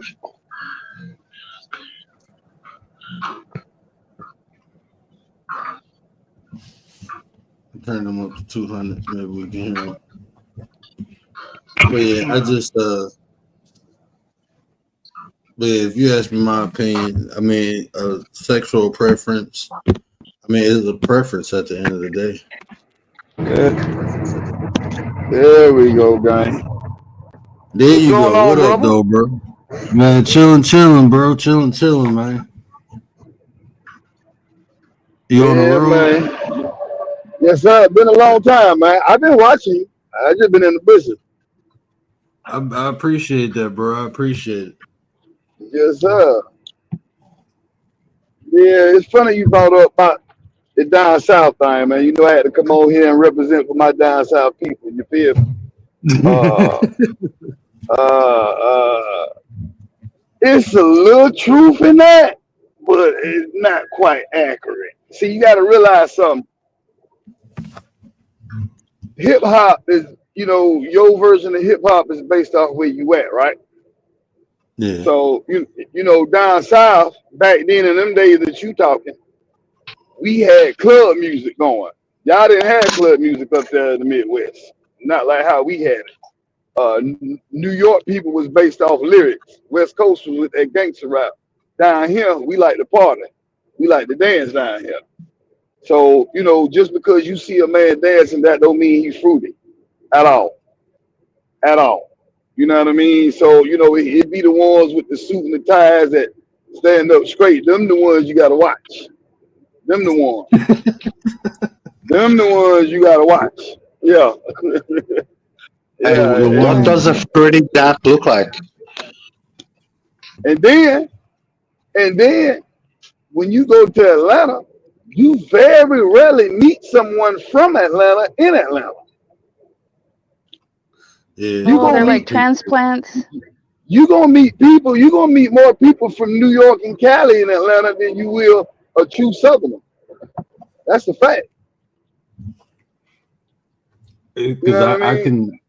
can say What? like I got 3 cousins that moved to Atlanta. One from Detroit, one from Pennsylvania, and one from Washington D.C. And one Exactly. of them do music with Jeezy, and that's how See? we was getting in all the clubs. And then like it was people I grew up with. Like I went to go hang out with my cousin, and this girl looked at me, and when she said my nickname, I'm sitting like, oh shit, like ain't nobody called me by that in a minute. And I looked, I'm like, damn, you look familiar. She was like, you used to hang out with my brother. And I'm like, damn, I ain't seen you since you was like 5 or 6. And she remembered me. Like that shit crazy. You But feel you me? right. Yeah, it's just, but see that started in Miami. It didn't start in Atlanta. It started in Miami with Luke Skywalker. You know, that we call it shaker booty music. That's what we call it. When you go back and listen to that loop, you know what I'm talking about? That Two Live Crew, Doodoo Yeah. Brown, Doodoo Brown. That was dance music. I want to rock right now. You know, go back to them times, bro. That's where it come from. You know what I And mean? see, So that started in Miami and it migrated up to Georgia. You feel me? so let me Yeah. ask you this. Let me ask you this. So like was it like because we got I know we got our house music from y'all, in Detroit, but like we jit and stuff, like we do footwork. Like the men don't be popping ass. Like the first time I seen a man popping ass, I'm like, nah, bro, that ain't dancing. Like what that's what the girls do. So what you saying is like that's normal In the South in is in normal. the You gonna see. But see, back when I first started going to the club, you know what I mean? And I partied at a young age, man. You know, I was one of the youngins that they let in the club because of my uncle. You know what I mean? So they would let me drink and stuff. Like I'm 15, 16, and there were grown folk. You know what I mean? I got to go to school in the morning. You know what I mean? And man, so, but you back then, you know what I mean? Because I hung around older people. Even at I that was about to age, say I'm look hanging like around. I'm hanging around people in their mid 30s and their 40s. You would see more ladies, you know, dancing. Back then, the men would slow dance. You know what I mean? You know, yeah. things of that nature. As time moved on, now you would see more men on the floor dancing. You know what I mean? And you know, I'm the type. I don't dance. You know what I mean? I two step, whatever. You feel me? But I'm normally sitting down at a table or playing the wall. If I'm at the club or I'm out there in the parking lot. You feel me? And that's just what it is, you know. But that's nowadays, yeah, that's normal now. Yeah, that's normal. Oh yeah, that's normal now. Oh yeah. Like You heard if what good we have man a say. You heard what good man said, then you they don't dance no more. All they do is this. do is You this. feel me? All they do is this. Yep. That's it. People Yeah. don't dance no Mm-hmm. more. All they do is this. All they Yeah. do is this. That was the jam, bro. People don't Yeah. dance no more. Hmm. So you Yeah, know that. and I'm you know, sorry, right? not to throw no stank on the South, because we can't equate everyone. It's just for some reason, like why is that stigma that down low males are in Atlanta? Like you got to be careful. Well, because once again, me personally, out of everybody I grew up with, right? And you got to realize, I wasn't born in the South. I'm born in New York City. You feel me? And I was raised in the South. I came to Georgia when I was in 1984. Okay, and all the people I grew up with, bro, and I know a lot of people. I'm talking throughout the whole entire state of Georgia. And I grew up in South Georgia, not around Atlanta. You feel me? Um, I only knew one gay person. We called him Sissy Sam. That was the name, Sissy Sam. You know what I mean? And that was back when gays was in the closet. So like I said, that gay stuff, bro. South got a reputation for that. But guess who else got a reputation for that? Guess who else got a reputation for that? New York City, I was about to say California, New York. Yeah. Florida. You know what Any I mean? But major people city. love to talk about People love to talk about Atlanta, but hold on. Let's back it up before that. The first time I ever seen a drag queen was in Orlando back in the mid-90s. Bro, That's where your let me tell trans you. don't come from out the side. That was not an Atlanta thing. You got to realize people moved there. I don't know nobody from Georgia, like who was out here in these streets like a man who I went to high school with, who we out here got there clocking the hole with. I don't know that man that gay that's from Georgia. You got so many people have moved here. You know what I mean? And corrupted that. But the real ones, now, bro. No, man, we ain't with that. These youngins, I can't speak on the YNs. You know what I mean? I can't speak on them because I don't hang around them. But that's what they do. But But man, that's not just an Atlanta thing, though. I mean, Atlanta get the reputation because Atlanta was a hot city. You feel me? And whenever you got a hot city, people migrate there. When hip hop was popping on the West Coast, you had people moving out there. We ain't gonna talk about all them fags that was out there in San Francisco. Let's not forget that. You know what I mean? So whatever city is popping, that's where the people move to. When New York was hot, everybody wanted to go to, you know what I mean? You had to move to New York to get on in the rap game. Like right now, if you want to get on to Hollywood, where you gonna move to? LA. Feel me? Same thing with hip hop. Whatever city is popping, that's where the people gonna move to. And then that's when you're gonna have all your little evil stuff. You know what I mean? All your little demonic rituals and things of that nature. You know? and you know what's crazy? Like here in Detroit, bro, they got gay gangs and they will pop your ass, bro. Like, bro, like this shit, bro. It's like I couldn't imagine getting jumped or popped by like a bunch of gay. Like, bro, I be telling people leave them alone, bro. They don't be playing. They be on some shit. Wearing Man, I'm pink trying to furs and shit, bro. And they like hardcore gangsters, bro. And they like, bro, them still. I be trying to tell people like I seen these. I went over my one boy house, and he lived downtown. And when I got on, man, I was so fucking uncomfortable. And bro. I'm telling you, bro. It was these two big gay dudes, bro, and one of them had like a fishnet top and these tight oh shorts. my I'm looking God, like, boy. and Doing they too got the much. fighting, bro. They got Doing the too much. fighting in the bro. They got the fighting in the elevator. I'm looking like I'm in a corner, like God, please. One of them pulled out a knife. I didn't want to pull out my thing, but I was about to, bro. I'm like, man, I'm looking like, bro. One of them was like, I'm 6 foot. Both of them was taller and bigger than me, and I'm looking like, man, this shit could have turned ugly, bro. Like, nah, that shit too crazy, bro. I'm straight, man. Hey, you all want to hear something funny? I'm gonna tell y'all a story.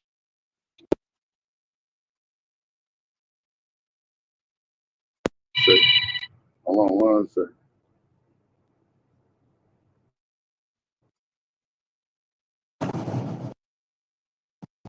Hello? Yeah. Yeah. I'm gonna tell y'all my first encounter with gays in Atlanta, man, and it was sad and funny at the same time. Man, my partner used to go to school to a college called Fort Valley, right?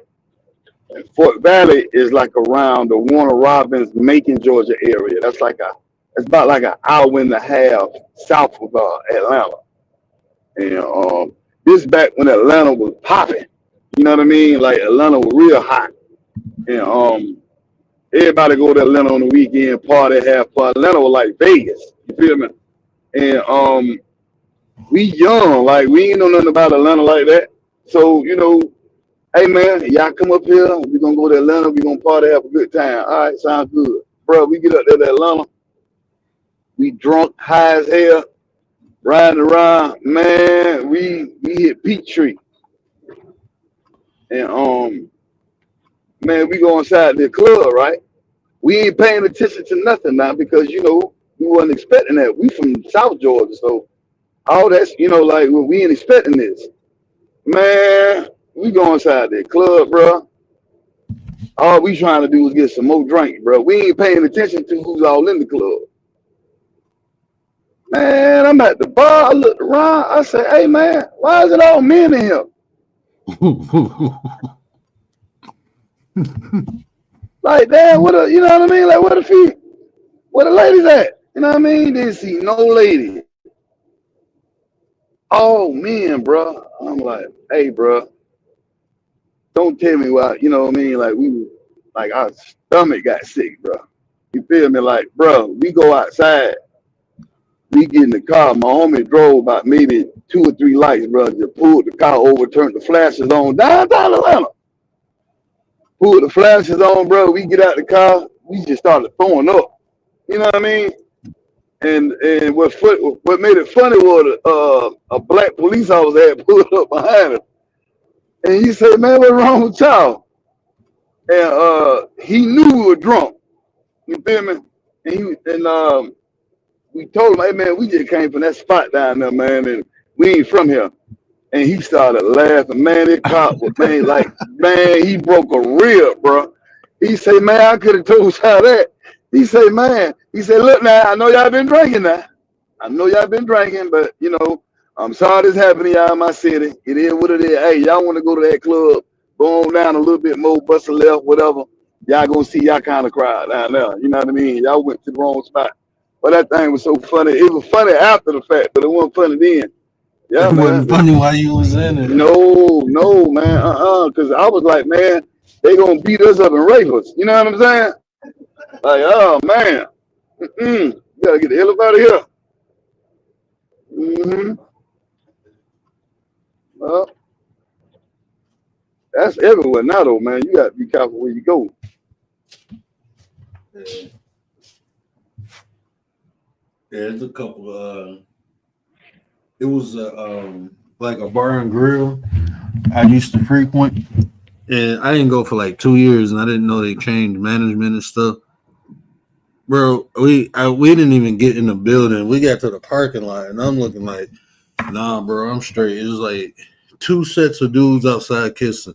Like this ain't what it used to be, bro. Like, nope, let's go somewhere else. My wife like, well, let's just nah, bro. I'm telling you, that's a telltale sign, bro. Right. And see what people don't realize is, okay, like you see 2 dudes kissing, and like when you're spiritual, man, I see demons, bro. That right there changed the atmosphere for me. Like, I don't want to be around none of that, bro. Like, you know what I mean?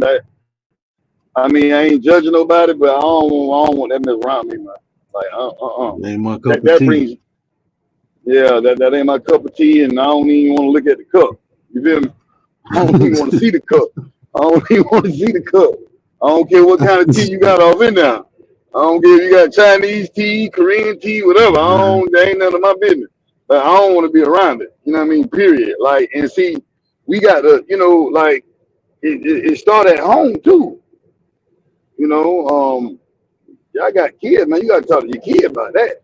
Like a lot of parents be giving these children choices. Not me. Y'all gonna be productive. Give me some grandchildren around here. What's up? What's up? That's like another beef too that I have. I don't feel like people. I forget where I was at, but they was like, you know, what if your kids? I'm like, I'm not raising my kids like that. Well, you teaching them ignorant? Like, I'm not teaching them ignorant. I'm raising my kids the way I want them to be reared, in the same way I'm reared. Now, if they get older and do something, that ain't. I mean, from my culture, that I done did a bad job. That's how we look at it. I mean, I'm not Exactly, judging bro. how anybody else Exactly. do in their house, but in my house, this is what I do. You know, respect me like I'm respect. I'm not telling you what to do in your house. Whatever you do, that's fine. But over here, you can't dictate how or what I expose my children to. No, I'm not exposing them to Exactly. that. And look, I'm gonna take it a step further because if you remember me, there's no filter over here. There's no filter over here, and I don't care how somebody look at me because you don't pay my bills and you're not my child. So I care less how you feel about what I'm gonna say.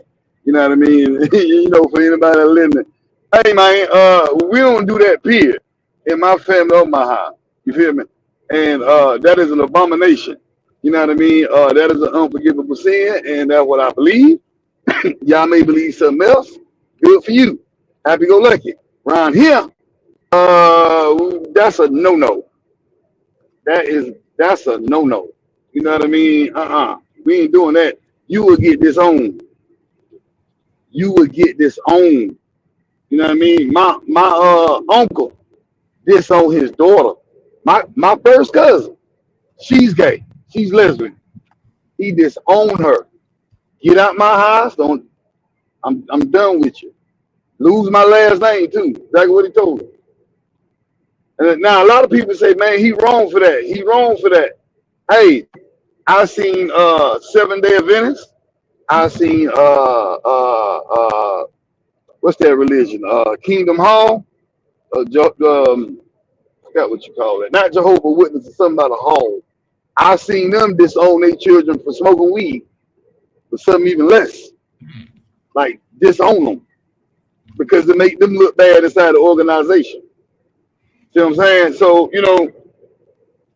I don't, them people that be trying to tell you how to raise your kid, man, tell them shut up. Straight up. Yeah, Tell them, like tell them mind their business. I don't play with that. Like whatever y'all people do in their house, that's on them. I'm not here to judge nobody, but you ain't gonna tell me how to raise my kids and what's right and what's wrong. Like, nah, my moral values are different from yours, and I'm raising my kid with mine. I'm not raising my kid to fit your agenda. I'm straight, you know. Exactly. Now, what they do when they outside my house, I mean, when they leave outside my home, then there ain't nothing I can do about that. That's their life to live, and I'm not gonna say. I just hope I'm never put in that position, bro. I'll be honest with you. I Man, you can know say what? I do this and do that, but I can't honestly say, bro. I just hope I never get put in that position. I mean, to be real, I just hope I never get put in that position. I'm just being honest, like, because I don't know. I don't think I would disown my kid, but I don't know, bro, because that's how. I mean, I was raised a certain way, and it wasn't raised with hate. It was just this is like my grandma was like that. Like, You don't do that. You was raised not to do that. That's just what it is. bro, You know what I bro, mean? look. Like, uh-huh. If my grandma was alive, this is what she'd tell you. Like, I had a cousin. When my cousin came out the closet, she was like, "You a damn demon." I'm like, "What?" Like, shit. Yep. That's just how she That's what felt. it is, though. That's what it is, though, man. Like, that's just what it is. And when you realize what it is, it's always, a lot of demons are narcissists as well. They try to justify their wrongdoing and try to convince you to do it too. No, sir. No, no, no, no, no. I think some You of know? it too could come, like some of it, not all, right? But could come from like abuse and trauma. Like when you look at the Mm. Catholic Church and all that was going on with the priests and I'm not Catholic. I don't know what they're called, but I know they've been in the news about that, like for years and years, abusing little boys and stuff like that. I Uh, mean, yeah, but now, okay, example, right? We're gonna use little Timmy as an example, right? Okay. Now, for what you just said, I still blame the parents for that. But we gonna run what you just said. Let's take little Timmy for example, right? Little Timmy, 5 years old. He going. His parents in the service and church and all that, and the pastor start molesting little Timmy. Little Timmy don't tell nobody. This go on for years, right? Go on for years. Little Timmy ain't told nobody. Little Timmy, a teenager now, still getting molested by the pastor. But stop right there. Is that molesting at that point? Or is Timmy now willing? I still think it's abuse, but I think maybe a child like that could be confused as they become like teenagers and start getting into their puberty. They could be confused. And that can even lead to Stockholm too. Where um, the I mean, victims feeling, It's an authority sympathy. figure. It's someone I they've know been. what you're saying. I know what you because like is a that YouTuber, right? Hassan Campbell. He was like, "Oh, Yeah, African yeah, yeah. Bambaataa did this," and then you like, "Hold on, bro, you too goddamn old for somebody to be." That's what I'm saying, man. Like, come And on, then you it come a kept going point. back over his house. Like, That's nah, what I'm bro. saying. You was in Yeah. love. You was in love at that point. You was But in I love. think what Commander's saying from when they became, they was abused when they was little, that is learned behavior almost. You know what I'm saying? Like they got so accustomed to it, and then what was probably they didn't like at some point they ended up liking. So, but like you said, I blame the parents on that for not paying attention to their kids. And like, bro, every day my son come from school, bro, I'm like, how did you like school? What happened at school? To anybody? I be grilling his ass, bro. What are you talking about? Exactly. Exactly. You know what I mean? And then again, though, I mean, now, and I'm not. Well, I'm gonna say it. Kids these days ain't like us. They ain't like 70 babies and 60 babies. Uh, hell, I was abused, not sexually. My mama beat the shit out of me. Today, that's called abuse. Mm-hmm. They take that serious. But guess what? That didn't alter my decision making in a negative way in the future. So, at the end of the day, it's about a child mind frame and how they were raised as well. I mean, if you're not spending no time with your child and something traumatic happens to them, yes, it will affect them in a negative way because they're not being taught nothing. Only time they learn it is in school or what that nasty pastor tells them at that point. Well, Hmm. or in that situation. So yes, I can agree with what she's saying, but still, that I have to blame the parents on that because ain't no way my little son gonna be walking funny, and ain't no way pastor just gonna be asking, can my son spend out at your house? Hell no, the devil is a lie. Yeah, that's pretty bad. Just like with Bieber, like his, the people that are in the industry, these young kids hanging around these older people. Yeah, but see now you'd be surprised what people give up for fame and money. You got a lot of these people out here selling their souls to that. Or you got parents selling their children. Absolutely, absolutely, absolutely. And see, that's one reason why I didn't make it. Me and my group, like we was there. Um, I did music my whole entire life and was there. And man, that stuff you hear is real. And when we got invited to the party, I'm thinking, hey man, the contract signing party and everything. Nah, man, this ain't for us. No, it's time to go get a job. It's time to Are go you get a crazy? job.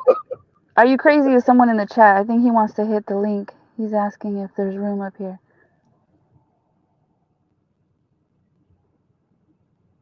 The word. Did you walk away?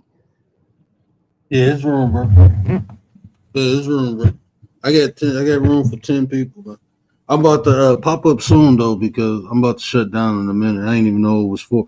Man, last time I looked, it was like 1 o'clock, and I look, it's like 4 o'clock. Man, we be having some good conversation. I didn't even know Stoic dropped off.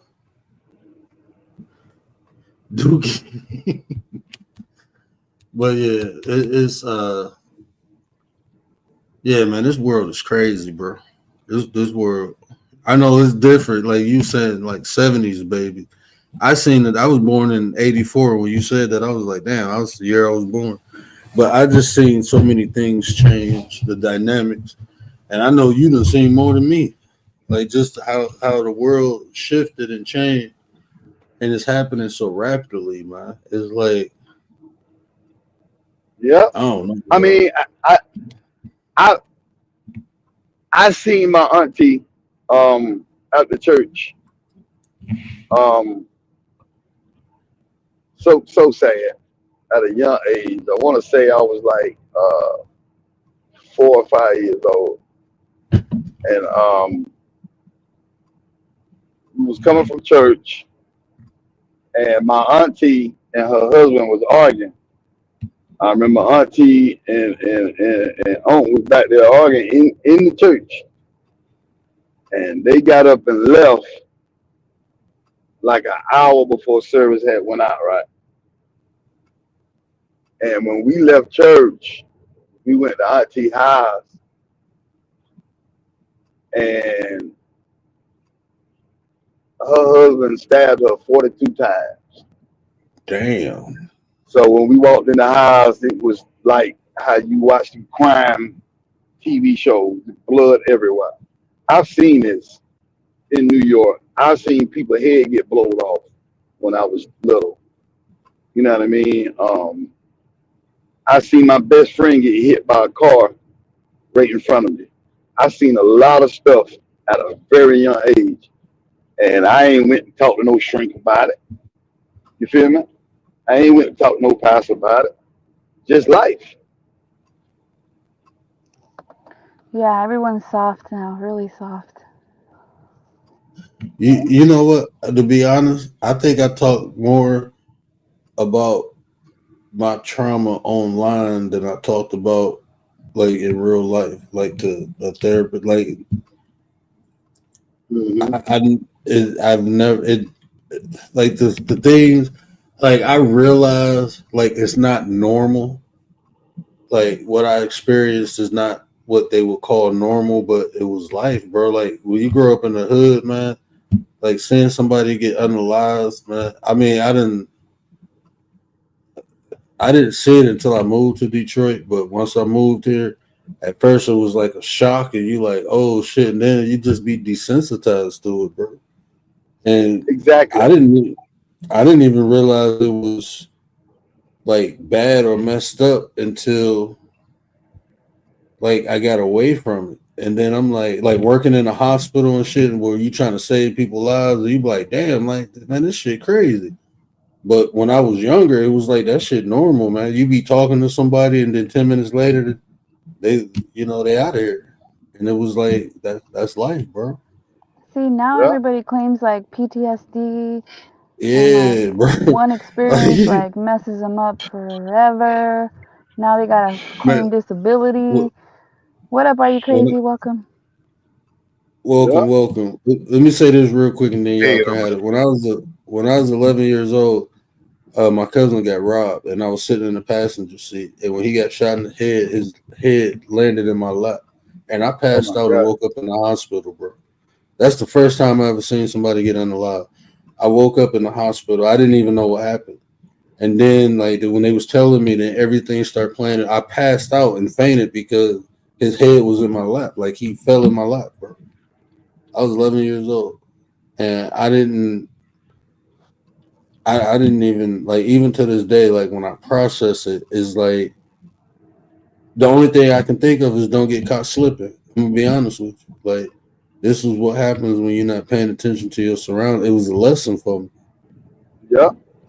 It didn't like break me or nothing. It just, if anything, it made me more aware of what the world has to offer. That's right. That's right. And that goes back to what you just said about the hood. Like, you know what I mean? Uh, and Tupac said something. And I'm gonna do a Tupac quote on what you just that's gonna piggyback off what you just said. Tupac told a police officer, "Where I stay at, you gotta wear bulletproof vests and bring all kind of warfare military equipment to. But we just walk around." See what I'm saying? Mm-hmm. Think Mm-hmm. about that for a second. Think about that for a Oh, second. I thought about it. I know exactly what you're talking Yeah, about. yeah. You know what I mean? So, and then they wonder why the people are people that are raised in low poverty demographics act the way they act. But my thing is, they take those people, right, and put it on the whole entire race. Race. I was just talking about that the other day. Yeah. Like prime example, I'm coming from Texas, right? I'm coming from Texas. I stopped to get some fuel not too long ago, and it's all kind of people in the store from different backgrounds, different walks of life. And it was this brother that walked in there with and it's chilly now. It's like 49 degrees. This dude got on a wife beater, right? And he's sagging his pants, bro, all the way down like to his upper thigh, bro. Grown man. And then you got like 6 other black men in there, men, black men. You feel me? And you got people looking at him, looking at us like, man, they're trying to make the connection. No, there is no connection. That's when you start singing that Kendrick. He not like us. He not like Yeah, yeah. You know what I mean? Don't put my hard working, righteous black brothers and sisters in the category because you see a nigga do something. That's all I'm saying. That's all I'm saying. And every race has they niggas too. You feel me? So, because y'all wouldn't want us to do that. Y'all wouldn't want us to do that. You know what I mean? Exactly. I'm like, man, like you should have seen the way the people was, and I look young for my age. I'm damn near 50 years old. You know what I mean? Yeah, yeah. I'm damn near 50 years old. I look young for my age. And they looking at me like we walked in together. So, man, I don't know this dude, man. I'm trying to get my funeral receipts out though. You know what I mean? Yeah, but it's crazy how people do that though. So exactly, you still got to be careful of your surroundings. Definitely do. Let me because somebody could have ran in the stove after him, and now you got innocent people hurt. Mm-hmm. I've seen that happen before. So I got to be careful. Let me get. Are you crazy? What up, though, bro? Appreciate you, brother. Appreciate you. Appreciate you, man. How's it going? Going good. Going good. Good. I've been listening to y'all for a while. Yeah, we just What up do you here have to talking. add? What triggered you to come up here? Me, Commander? Yeah, you. I just heard you talking. Commander voice, bring all the boys to the yard. Yeah. Yeah. She's got one of them, don't she? I'll do respect her. Stoic, are you having dinner now? I'm waiting for it to be delivered. My lazy ass. Hello, Stuart. Hey, what's up? Are you crazy? Hey. Hey, so how long you been listening for? Ever since it started, off and on, back and forth. All right. Yeah. Right. I'm bouncing back And and forth, to be honest with you. We're gonna rename him Are You Lurking? Mm-hmm. Normally, I probably am. Hey, why are you crazy? Yep. Why am I crazy? Yeah, why are you crazy? Because I'm old. It's made me crazy. It was a play on words to see if YouTube would let me do it. Be honest with you. Right. Long time So ago. are you a psychopath? Or sociopath? I seen you pulling those up. I didn't hear it all, but I don't know if I'm either. Probably one, maybe. I don't know. I don't do any harm. I don't do any crime, so. Hey, Which one is the one that doesn't do crimes? The second. Don't listen to Stoic. Don't listen to Stoic. He's trying to put a jacket on you that don't fit, bro. Yeah. I don't think you're a psycho or sociopath. Thank you. Yeah. This is like Ozzy's question. Are you a good Good person? answer. No, I'll be a sociopath, definitely. I'm being a fucking sociopath. I'm just a seeker, man. I like to I like my brain to be worked out, if that makes any sense. Let me ask you this: are you married? Me? Yeah. Yep, 47 years. So let me ask Oh, you, going back to the topic, how did you know you was ready to get married? I've got a long, crazy story, but my wife and I met. I was, well, neither one of us had anybody really that cared about us, but we cared a hell of a lot about each other. That's the best way I know how to put it. We knew what we wanted. Sometimes I mean, right when we met, we knew. Must. that you know what that go with. Sometimes you experience the bad to appreciate or identify the good. You know, like you said, you ain't have nobody to care. So when you Right. got around your wife and y'all cared about each other, you know it was right because you Yep. knew the other aspect of it. So yeah, I can Yeah. definitely rock with that. Yeah. We've been in that pocket ever since. He's been married 40 something years to the same woman. Now we know why you're crazy.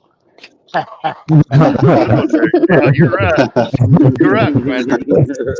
Jesus Christ. I thought I that's was actually profound. Lord, Commander the Petty one up there. some crazy stuff. I just 47 years, though. That's a beautiful thing. SS, well, I know SS gay. Are you married, SS? Yes, I am. I lied to y'all. It's 45 years. I lied to you. I got married in 1980. We've been together though. 19 years. How? Wow. 19 years. Wow. No, Now, 1980. let me ask you, SS. How did you, my bad, real quick, are you there? Go How ahead. did you was ready to, Uh, the phone messed up. I could barely hear you. I was saying, how did you know you was like ready to be married? I didn't. I didn't. No I one has just, an answer. yeah, God I damn. didn't know. I didn't know I was ready for marriage. I mean, you know what I mean. I'm gonna be honest with you. I was out there in the streets, man, and like when you a street dude, you know what I mean. And I got tired of, I got tired of being with this one and that one and this one and that one. You feel me? And it was like I met her. I was like, okay, well, I'm gonna try something different. You know what I mean? And now, I mean, it ain't been easy. You know, I mean, um, I guess everybody marriage is different. You know what I mean? But I mean, we have good times, of course, but we have bad times too. You know what I mean? I don't even think she was ready to get married. We just up and did it. Like we was like, you want to get married? Sure. You know, and we went to the courthouse, and you know, I'm thinking, you know, on the way to the courthouse, she's gonna be like, I'm, I don't want to do this, and she said she was thinking the same thing about me. You know what I mean? No And way. yeah, man, we get to the courthouse and just and said you know, our dues and shit. What We've did been together anybody ever know you were since. getting married? What did your family know? Nobody knew? No, no, my family didn't know. Her family didn't know either, but her mother knew Listen, because I'm thinking. Oh, go ahead. I called her mother and you like playfully like, hey, I'm gonna marry your daughter, and she was like, no, you ain't. Are you serious? I'm like, hey, I'm gonna marry your daughter, and you know, she thought I was playing. But you know, like yeah, we just up and went and got married, man. We didn't have no fancy wedding, none of that. You know what I mean? We had no fancy rings, none of that. We just went to the courthouse and got married. That's I'm it. thinking that marriages last longer. Like the ones that don't have big weddings might be ones that last longer. Maybe. Are you I'm crazy? Did telling you you, have a wedding? Believe it or not, one of her uncles built a little patio, like 8 by 10, and we had a wedding right there. Okay, but there something you go. small. I'm There you sorry. go. It was small, like a small. Oh yes, It it was was. a small wedding. Oh yeah, 10 or 15 people at the most. Someone was walking down the road and seen free cake. Shit. In fact, Oh, in fact, people didn't even know we was married. Like we didn't even want nobody to know that we was married because we didn't have no rings. You feel me? Yeah. Because she didn't want me out there in the streets no more, so I couldn't hustle. You know what I mean? I had to go get a little born behind 9 to 5 that didn't pay much. You feel me? So she didn't want nobody to know that we were married until we got, you know what I mean? So we saved up money. People didn't realize we were married to really about 4 or 5 months later. And we were like, man, we've been married. You know what I mean? And then we showed them the marriage certificate. And they were like, oh, okay. Yeah. Mhm. so, Commander, what do you constitute as a small wedding? Yeah, like a small wedding, like that, like 20 people, 30 people, like something small. Man, I hope that ain't. Well, I'm gonna be Like, yeah, 50 people. and I mean, I know people can 100. easily have 50 people. We had 100. Look, shit, we spent almost like 50 something grand on our wedding. Like it was lavish. Mm. Like the Yeah, fucking that's a wedding cake wedding. is You had a real the wedding. wedding, the wedding cake is like 10 G's by itself. Yeah, you had a real Just the wedding. cake. Like that shit. I mean, and And they my had wife, you know rings. what she said to, yeah, yeah, you know what she said today? He was like, man, we spent that money on the wedding. We could have spent that on. I'm looking like, man, we just did that because that's what you want. I didn't care. I was at my wedding like, damn, it's beautiful. And then I'm like, damn, it's my wedding. I forgot it was my fucking wedding. That was some of the alcohol too, but yeah, I That's had that's nice, uh, man. That's nice. Word. That's nice. Yep. the first time I got married, I went to the courthouse, and that shit didn't last. That's Okay, fine. well then. You Then my know? theory is wrong. But there are some women that like they grew up like picturing this wedding and this it's like all about the wedding and not even about the marriage. Yeah. Now I will tell y'all something that what we do every 5 years. What You happened? see what I'm saying? Because we didn't have no reception, none of that. You know what I mean? Like whenever we had got married, whatever. So what we do every 5 years is um, I'm on live. we get remarried and and redo our vows. And it's like, I'm more concerned with that than the actual glamour and look of a wedding. I'm more concerned with, you know what I mean, what I'm making my vows in front of God for, if that makes sense to you. And then like we update rings every 10 years. You know what I mean? Like y'all should see my wedding ring now. It's so beautiful. It's so beautiful. You know what I mean? So, and like we had that conversation not too long ago. Like I remember, whenever we couldn't even afford a 10 karat gold band. You feel me? Now look at you, all iced out, 3 karat wedding rings and shit. You feel me? So we focus more on the actual um, vow, The commitment. the, The commitment to each right? The other. commitment, and it was good, man. You know what I mean? It was good, man. I mean, I guess marriage is what you make it, man. I mean, I guess marriage Shit, is what you make it. I One gotta foot. step my game up. He said 3 carats. My wife, her old ring is like close to 2 carats. I'm like, damn, bro. Hey, I got it. Every I time got you, it on sale, brother. I got it on sale, bro. Yeah, I was gonna say I'm well, lacking on that department. I, Yeah. I got it on sale. I got it for a decent price. I got it. I caught it on sale. Those diamond stores, bro, like they have them sales. You got to have that money put up right then. As soon as they, you know what I mean, put that sale out there, they normally go on a diamond sale after Christmas. And see, she didn't even know. I went and brought it, and I didn't give it to her. I brought that ring after Christmas, and I gave it to her in August. So I kept it from her that long. You know what I mean? And I was like, I sure hope she got me a nice ring, and she did. You know what I mean? Yeah. hey, I hate to cut it short, but my little one just woke up and he get a little feisty when, you know, he trying to go back to sleep and I don't want him to wake the wife up. So I gotta cut this a little short. But I appreciate y'all, man. We will you know, we live. Y'all more than welcome to hit the panel anytime. Y'all know after like 20, 30 minutes of conversation, we can talk about anything, man. So I appreciate y'all, but yeah, let me get off here before he wake my wife up and now I gotta deal with her and him. I should have hopped up earlier there. Sure. Word up. Appreciate you Hey, having God me. bless everybody, family, man. God bless everybody, family, man. Peace and blessings to everybody, man. Nice Thank chatting you. with y'all. All right. Good For night, sure, everyone. Anton. Come back again, guys. Come back again. Yeah. Good night. And Will do. are you crazy? Definitely pop up here earlier, bro. You know, when you in the chat, bro, just pop up, man. We just be talking, man. When I make content, bro, I usually talk for like 10, 20 minutes. That way, if I clip it and make a premiere out of it, I just got to go through the first couple minutes of it. Then after that, we gonna either elaborate on what I said or, just talk about anything, man. But Yes, sir. yeah, definitely, bro. You can hit the panel anytime. If the link ain't dropped, bro, especially you a member, just let me like, hey, word, you mind dropping the link? I drop the link.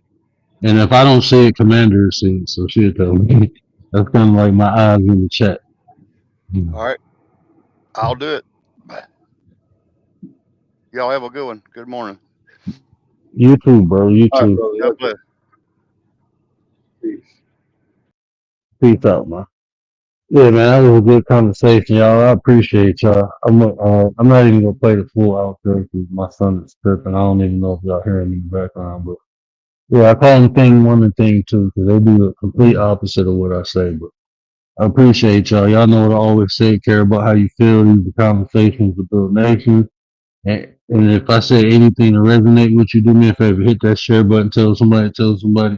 Help me spread the word. But until next time, we out. What up, Nine?